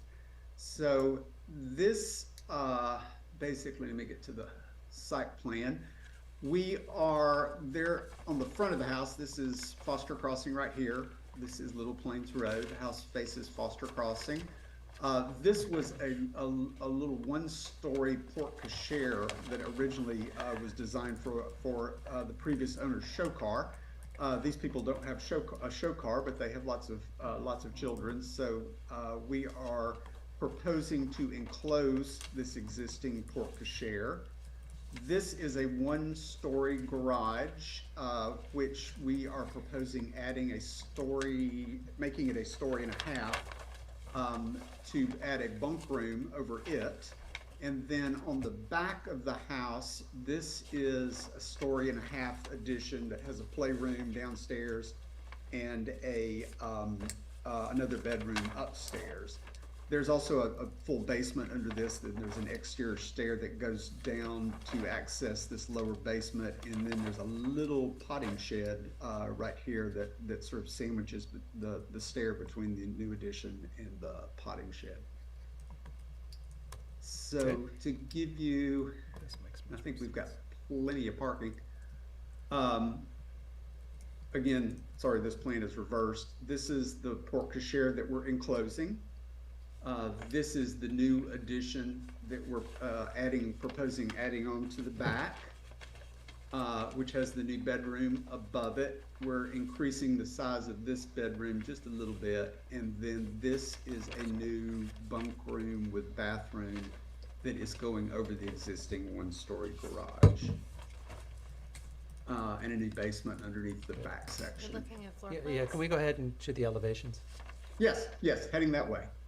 So this is existing below, proposed above.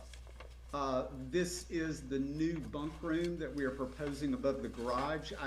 There's a quaint scale to this house that I really want to maintain. It's almost like a little village of buildings, and so I don't want to overwhelm any part of it.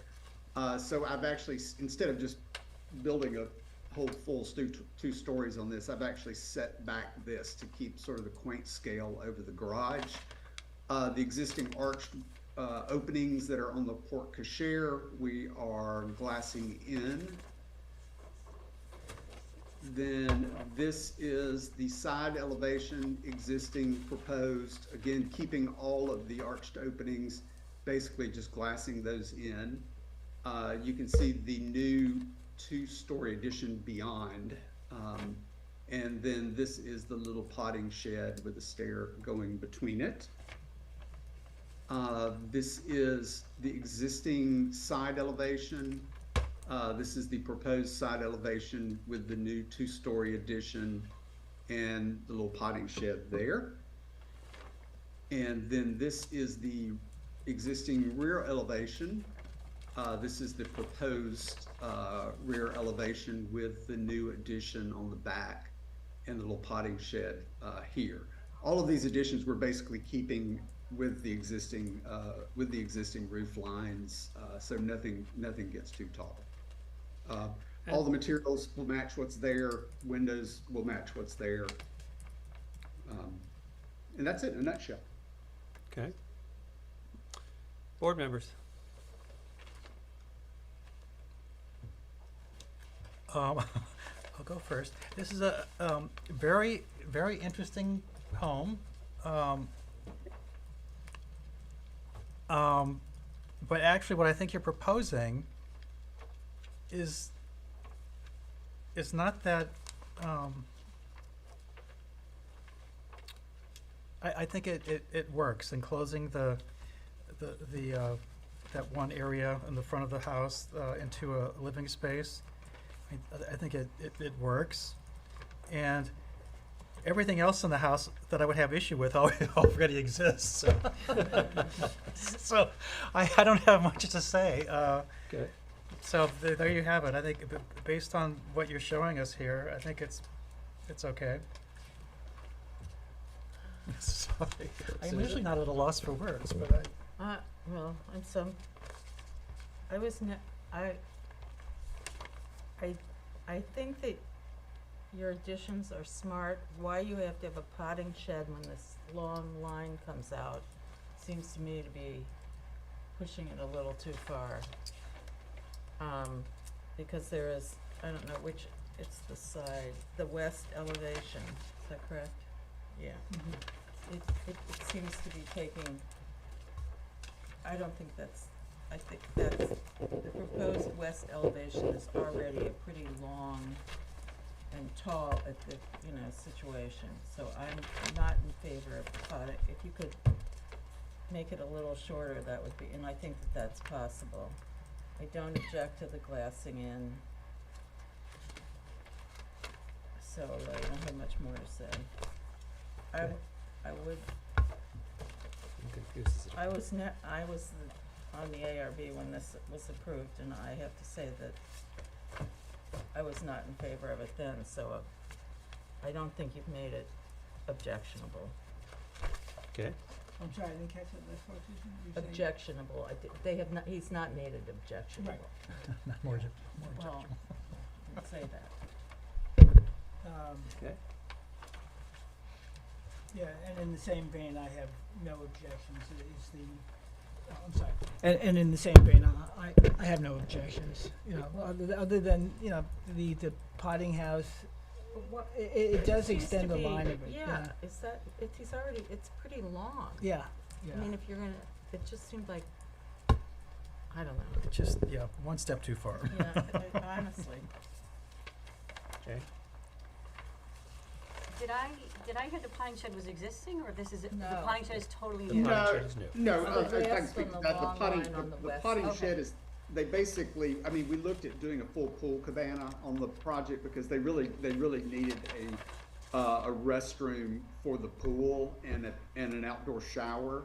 So that's really what this building is it's just a little changing room for the pool. So it's not a potting shed? It's not we call it a potting shed just because that sounds better than a little outhouse. That's not good for us.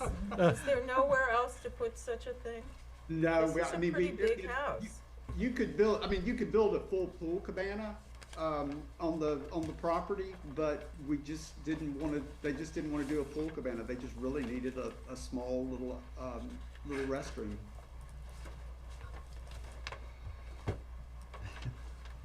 Jeff, did you go? No, I said, All right. no real objections. I hear that you're not getting support for the potting shed, which is actually not a potting shed, was a potty shed, which I Very understand. You designed the house originally. The work that you've done, I think, is respectful. Is the potty shed our favorite? No, it's not enough to be a deal killer to me. That matches all the materials. I think enclosing the porte cochere actually makes sense. And the increase in the size of the house without visually increasing much massing on the house, I think, is respectful. So that's where I come out on it. Do you have any comments from the public?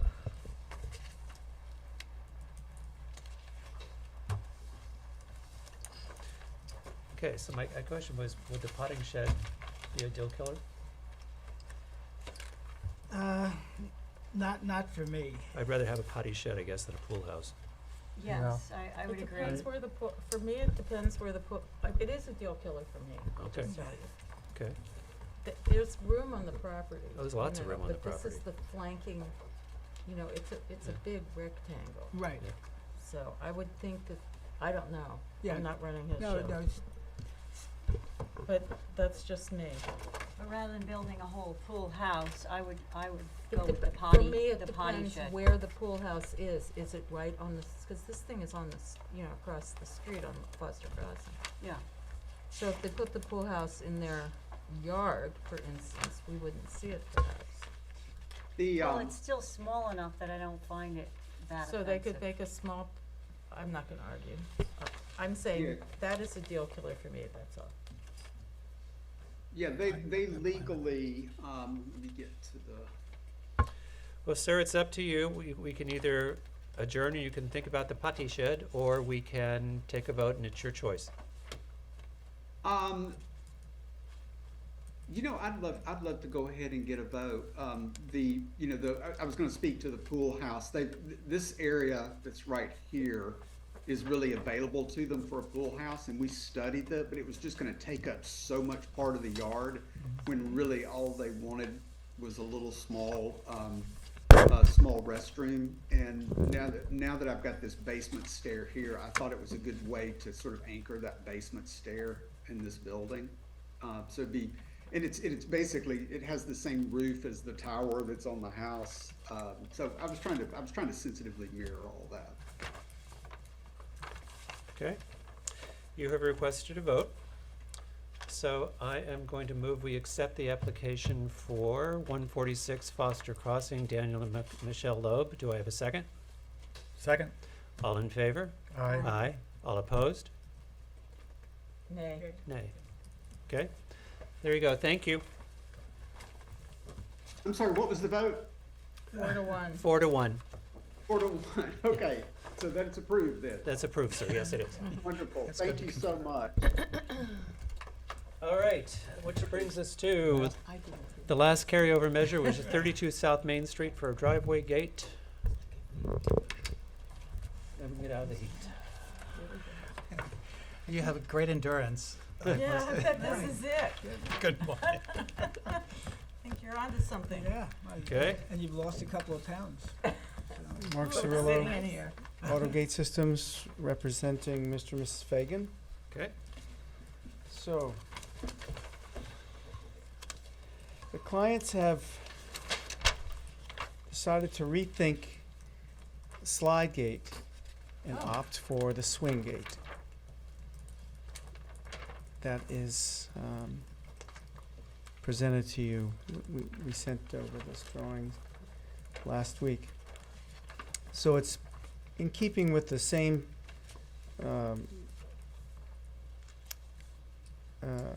dimension and size and scale of the sliding gate. However, there was some question about the fabricating of an aluminum frame, which we've done many times here in the village, and those have been approved. This is a wood-clad gate.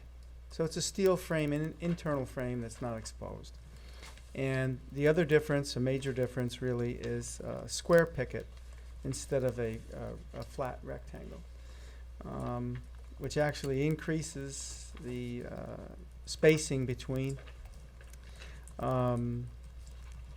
column size and scale are the same as they were on our original application. And I'll accept comments. Jeff, go ahead. And Mark, just, you're showing a lantern on both columns. It only shows up as one, but I assume Yeah. it says it's on both. And do you have a picture of the lantern? Yeah, so it's a Minka dark sky compliant sconce fixture. It's not a pier light, right? So it'll be only on the face. Mhm. And I can bring that up. But there will be one on both sides. Is that- There will be It one on both says. sides. The Oh. on the left side on the drawing, Which it's column? illustrating the steel Placement. support post inside the column, Right. and where the right column is. Right. So, is- and then at the last meeting, you said that the Fagans were going to remove the lantern posts on either side of the driveway? Yeah, they would come down. They would come down, okay, Yes. great. And the mechanism is in the column, or radio, or weight You're activated? referring to the keypad? Yeah. So the keypad, as we've done here in the past, the board has approved column mounted Right, um, okay, access control on the left side, gotcha, okay. below the sconce. Do we know what that light fixture looks like? Yeah, hang on a second. I don't know if my battery's lasted all these years. Yeah. Mine hasn't. Mine doesn't. Maybe they need There's a more whole data. joke coming at you with that. Let's hope for the best. I think if we're dealing comments, I think the pickets are more consistent with the style of the house, the location on Main Street, so I think it's a good choice. And I think white is good too. You can get in there? You want to put it up, or you want to? I think flat's good. He'll put it on the screen for us. Board members. I think it's fine. Yeah, I think it Me looks too. good. But I Um, would like, there it is. It's kind of fancy, but I don't mind it. Someone remind me what the No, it's cool. Of the square, square footage of the lot is. It's 170 by 174, fast math. the acreage. The acreage. Oh, it's pretty more than, big. it's more than 40,000 square. It's more than half an acre. Yeah, Oh, yeah. I think it Yeah. definitely Yeah, makes. because in our, you've got more than 150 feet of frontage. Yeah, it's almost and- 175. Yeah, because you're more than 40,000 square feet, and you've got more than 150 feet of frontage, so, you know, it doesn't fall under the guidelines of our policy as far as the height goes, because normally 6 feet isn't something we would allow on smaller property, but your property's larger than that. And plus, it's only 4 feet in the middle. Yeah, I think it's an improvement over the Yeah. last meeting. Yes. And I think it goes more consistently with the house and the neighborhood. yes, I agree. So, public comment? Not a soul in sight. Oh, this is early. All right, so I'm gonna move, we accept the application. Written whoops, I'm decision. gonna move that we move to written decision, the application for 132 South Main Street for a driveway gate. Do I have a second? Second. All in favor? Aye. 32, not 132. 32. Man, South Main And Street. you folks don't have to be here for that. The process, it gets You'll- submitted to you'll written get a copy. decision. The next meeting, we will vote on the written decision. After that, the permits will be issued. Thank you. Thank You're you. welcome, thank you. Thanks for sticking around. Oh, now we have to go Yeah, on yes. to construction methodology. No, So no, that's- Yeah, get yeah, out Is of that the here. last thing we need? You are free to Yep, go. so, Take yes for an 765 answer. Hill Street, the review of the construction protocol. Yes. Okay, I distributed you guys Yep. the construction protocol that was put in. After speaking to both Sarah Latham, who was the originally on the board when this came through, and our historic consultant, the one change that I would suggest that we make is the first bullet point, because it says prior to commencement of construction, photographs of the exterior shall be submitted with the board. I think it's prudent on the board to have our own architectural consultant be hired by the applicant to do that work versus the applicant himself. Somebody who has history. It's one of the oldest buildings that we have. They can give us proper documentation and proper methodology back from which we can make a decision. And he can also advise us if there's anything in phase 1 or phase 2 that differs from what his on-site observation has been.